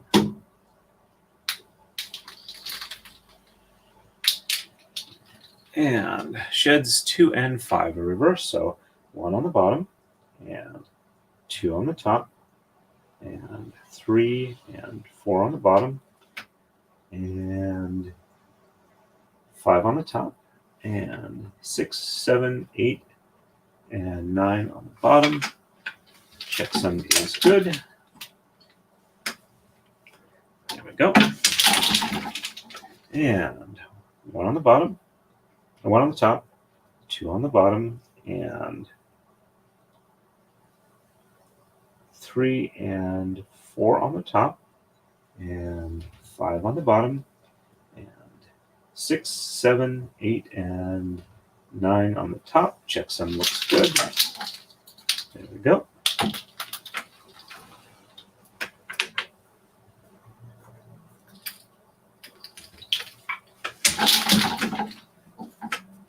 And we are ready for the next move. And on to 12. And we're going to exchange 15, 17, and 19 on the right. Shed 2 is reversed. And on the left, we're exchanging 1, 3, 9, 13, and 17. And sheds 1, 5, and 7 are reversed. Okay, so I know it's just these 3 blue here that get exchanged, so I'm going to cheat here. And I can also look at the color chart and know that that's an accurate thing that I'm going to be doing, so I don't have to actually count these. So that's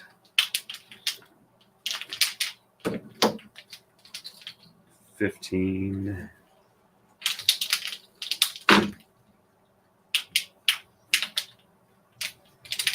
17, and 19.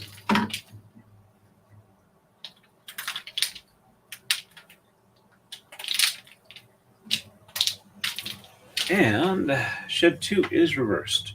So 1 on the bottom, 2 on the top, and 3, 4, 5, 6, 7, 8, and 9 on the bottom. Checksum is good. And that first snowflake in the upper right is done. And 1 on the top, 2 on the bottom, and 3, 4, 5, 6, 7, 8, and 9 on the top. There we go. Checksum is good.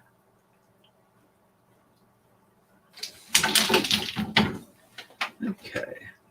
And on the left, we're going to do 1, 3, 9, 13, and 17 for exchanges. So there's 1.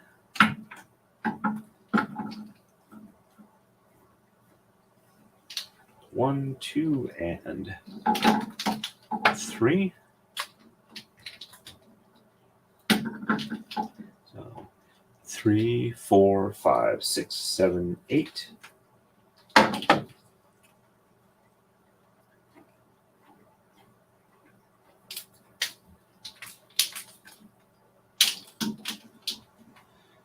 Nine, 10, 11, 12, and 13.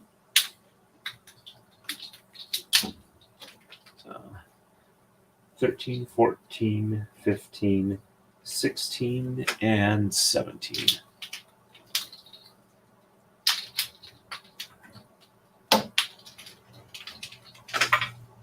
And sheds 1, 5, and 7 reversed. So 1 on the top, and 2, 3, 4 on the bottom, and 5 on the top, and 6 on the bottom, and 7 on the top, and 8 and 9 on the bottom. Checksum is good. There we go.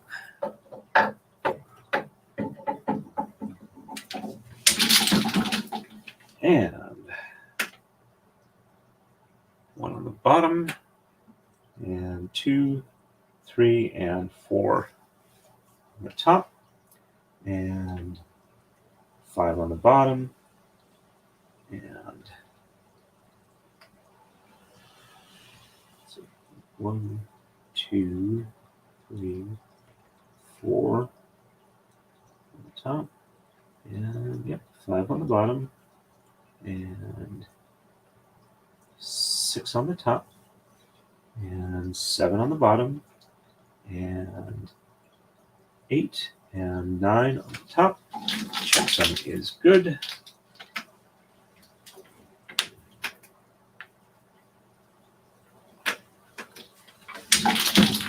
There we go. And we are ready for the next move.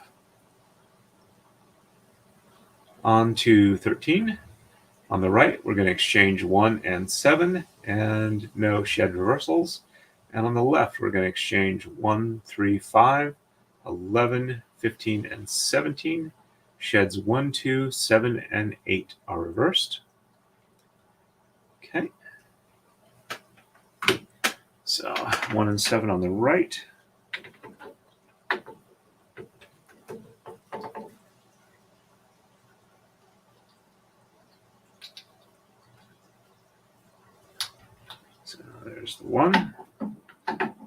2, 3, 4, 5, 6, and 7.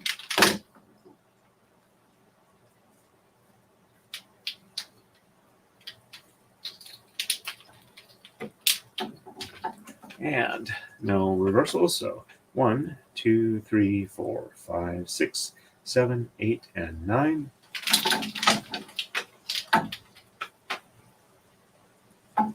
Checksum is good. And 1, 2, 3, 4, 5, 6, 7, 8, and 9. Checksum is good.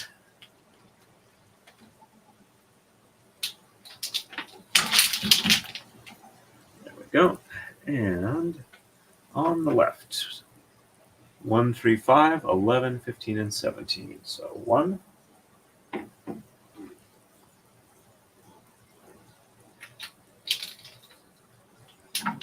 and 3,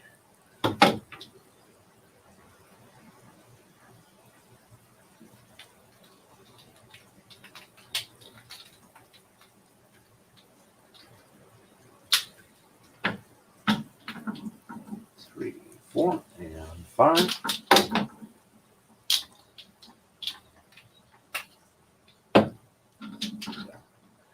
Five, 6, 7, 8, 9, 10, and 11.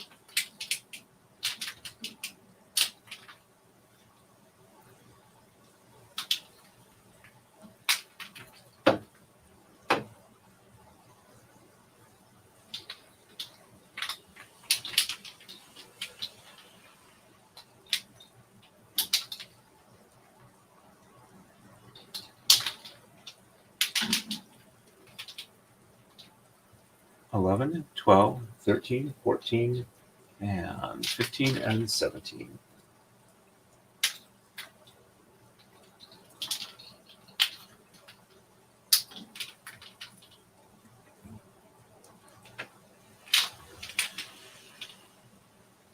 There we go.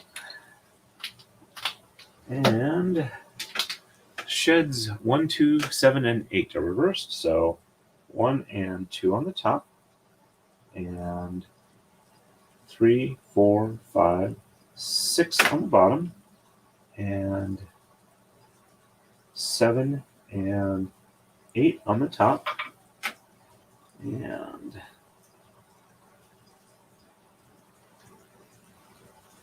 9 on the bottom.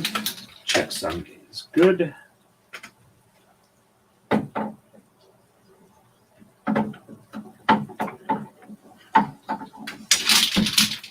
And 1 and 2 on the bottom, and 3, 4, 5, 6 on the top, and 7 and 8 on the bottom, and 9 on the top. Checksum is good. There we go.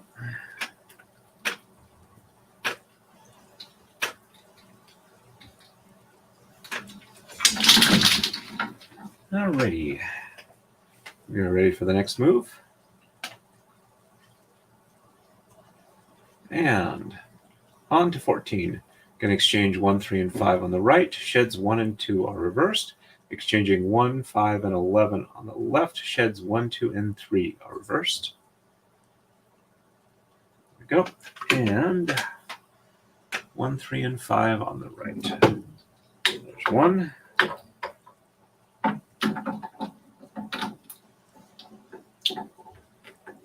Yep. Roll that a bit more. So 1, 2.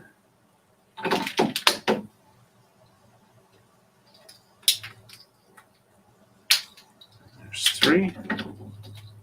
That's probably long enough. Let's do a little bit more just in case. So 3, 4, and 5.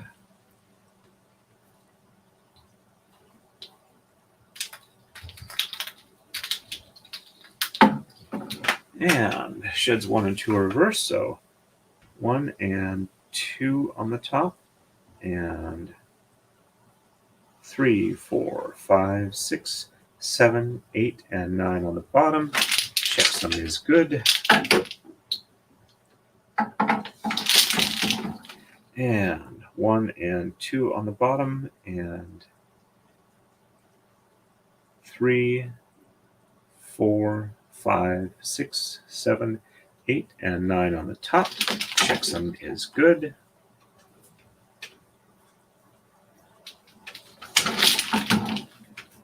And on the left, 1, 5, and 11. So 1,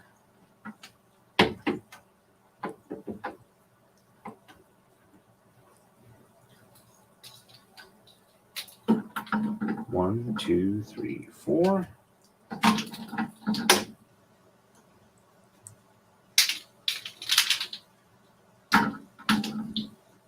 5, 6, 7, 8, 9, 10, and 11. And sheds 1, 2, and 3 are reversed. So 1, 2, and 3 on the top, and 4, 5, 6, 7, 8, and 9. Whoops, 1, 2, and 3. Okay, and 9 on the bottom. Checksum is good.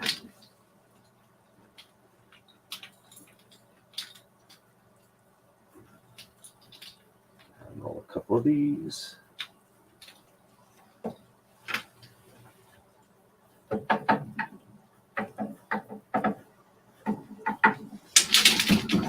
And 1, 2, and 3 on the bottom, and 4, 5, 6, 7, 8, and 9 on the top. Checksum is good. Pass this on over to here. All right, that one needs a little bit of an unroll. The other two could use it too.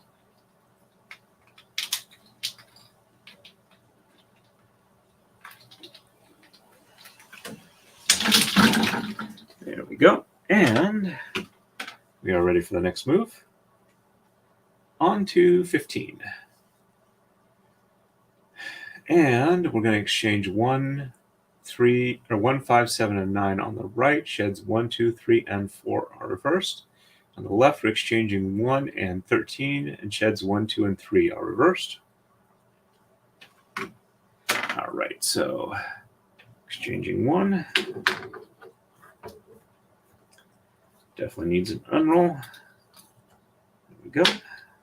So 1, 2, 3, and 4 on the right.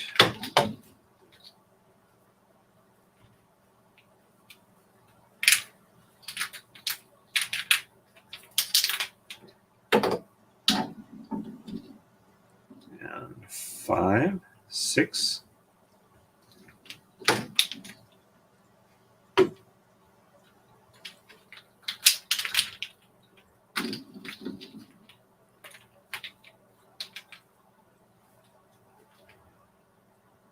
Seven, 8, and 9. And sheds 1 through 4 are reversed. So on the top, 1, 2, 3, and 4 on the top, and 5, 6, 7, 8, and 9 on the bottom. Checksum is good. And oops, cut between the coma block there. There we go. And 1, 2, 3, and 4 on the bottom, and 5, 6, 7, 8, and 9 on the top. Checksum is good.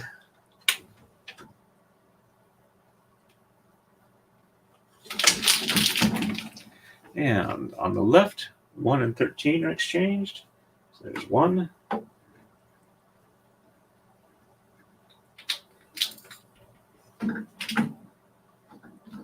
So 1, 2, 3, 4, 5, 6, 7, 8, 9, 10, 11, 12, and 13.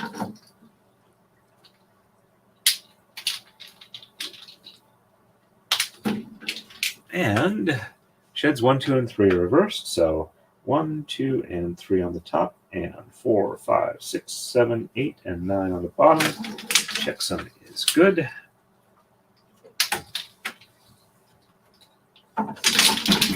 And 1, 2, and 3 on the bottom. 4, 5, 6, 7, 8, and 9 on the top. Checksum is good. I think I'll go ahead and stop on move 19. All right. We are ready for the next one. And we are going on to move 16. And exchange 1 and 9 on the right. Sheds 1 through 4 are reversed. On the left, we're exchanging 1. Sheds 1, 2, and 3 are reversed. So 1 and 9. Oops. Don't forget to do that. Okay, there we go. 1 on the right.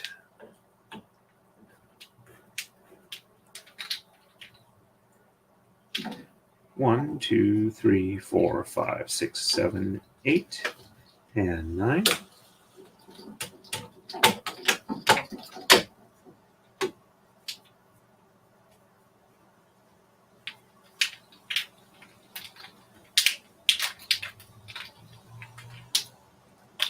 There we go.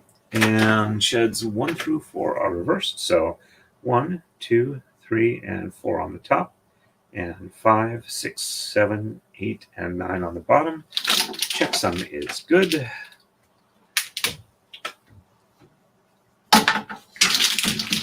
And 1, 2, 3, and 4 on the bottom. And 5, 6, 7, 8, and 9 on the top. Checksum is good. There we go. And on the left, exchanging 1.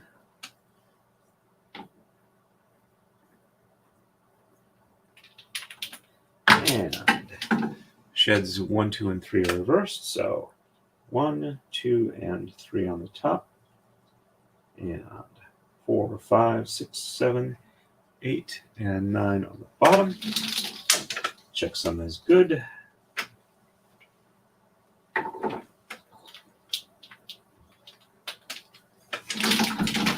And 1, 2, and 3 on the bottom, and 4, 5, 6, 7, 8, and 9 on the top. Checksum is good.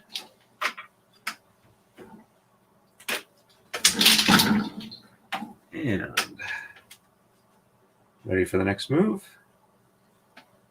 On to 17. Going to exchange 1 on the right. Sheds 1 through 5 are reversed.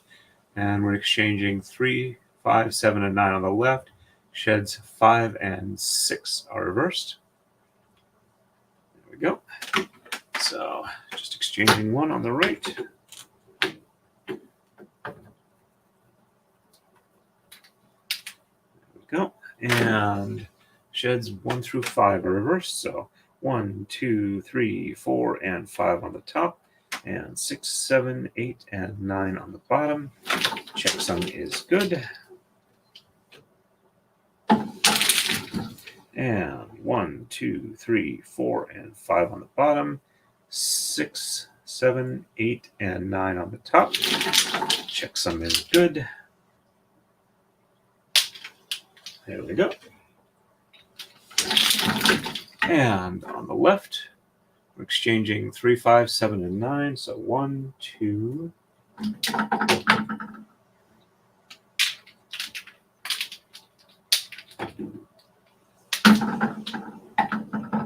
3, 4,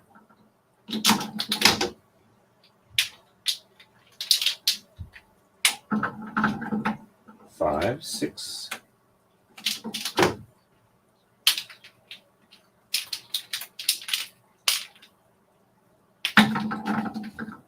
7, 8, and 9.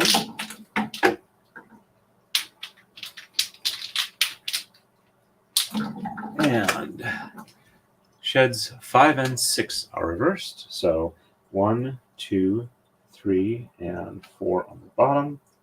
And 5 and 6 on the top.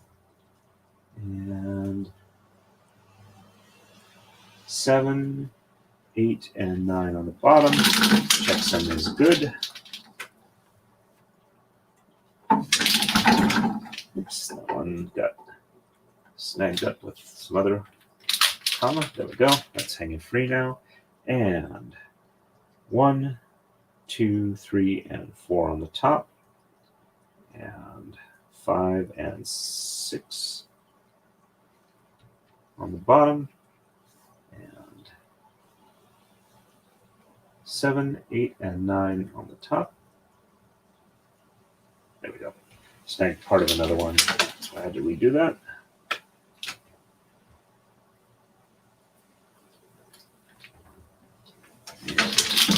There we go. And we are on to move 18. And we're going to exchange 1 and 11 on the right. Sheds 1 through 5 are reversed. We're going to exchange 3, 5, 7, and 9 again on the left, and no shed reversals. All right, so 1 and 11 on the right.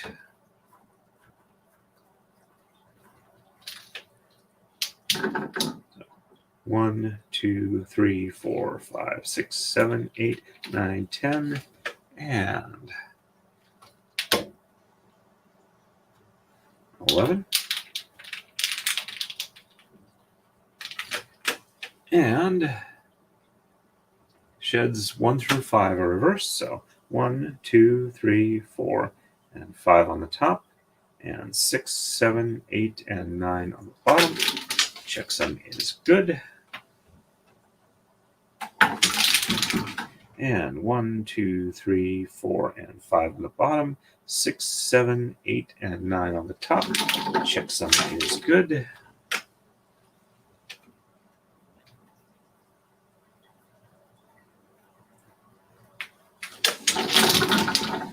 And on the left, we're exchanging 3, 5, 7, and 9. So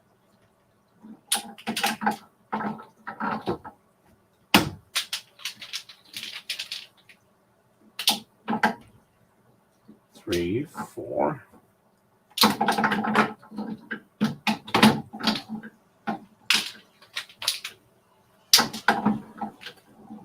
5, 6.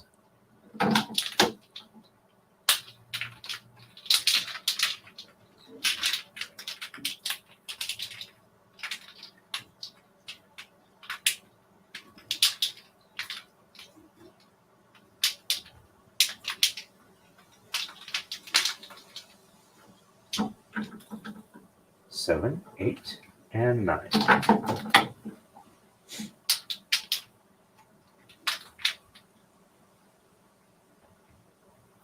There we go.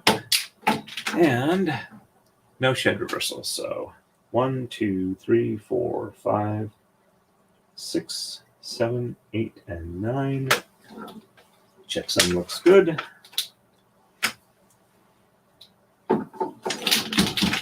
And 1, 2, 3, 4, 5, 6, 7, 8, and 9. Checksum looks good. There we go. And it's time for Coma Slide. That's that in just a second here. Let's do the Coma Slide.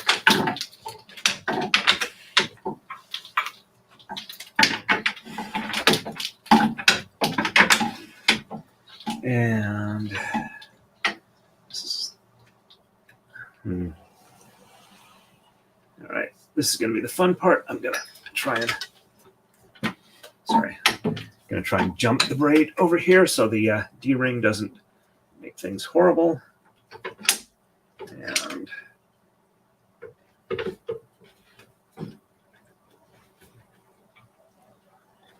oh.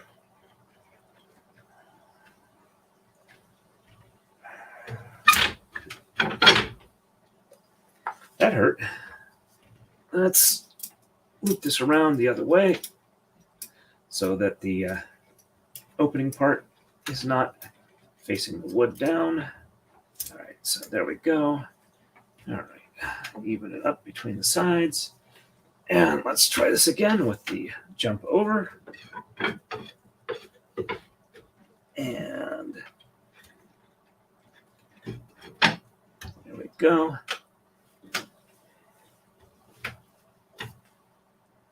And where did I put that? I'm sure I'm holding it somewhere. There we go. Yep. All right. It should be a little bit higher. There we go.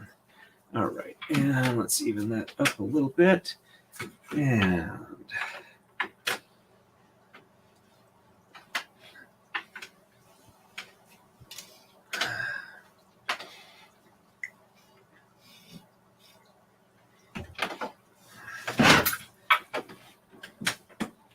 there we go.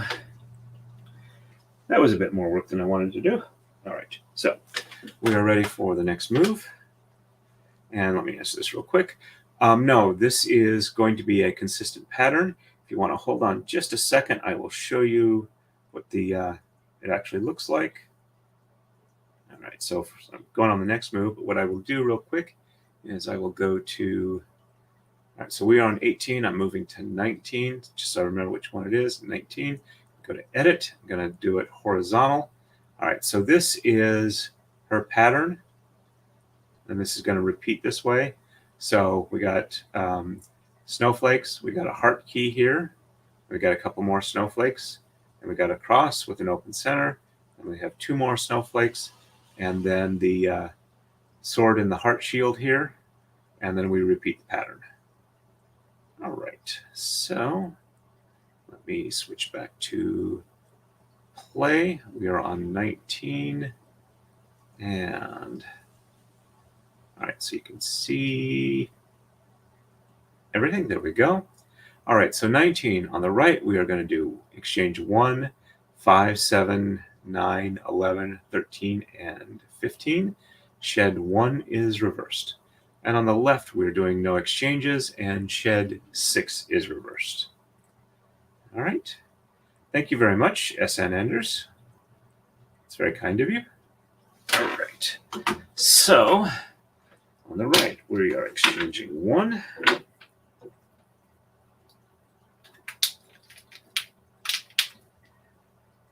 So 1, 2, 3, 4, and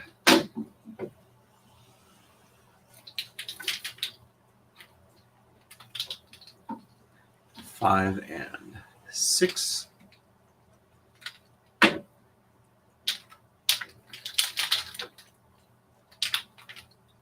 7 and 8.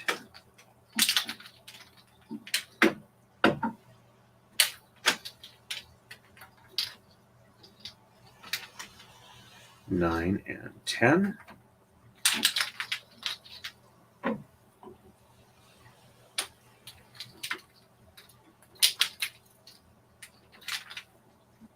11 and 12.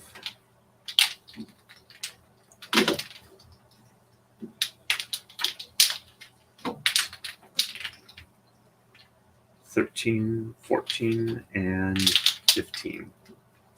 That was a lot of exchanges.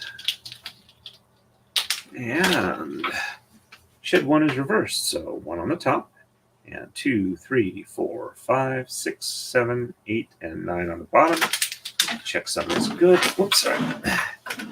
Move my chair further back, or I'm not going to be able to fit the sword in there. I'd say not if I don't want to sing soprano, except for the fact that it's already too late for that. And my wife would be very upset.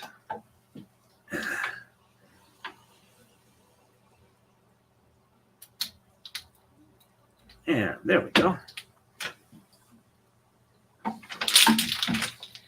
And 1 on the bottom, and 2, 3, 4, 5, 6, 7, 8, and 9 on the top. Checksum is good.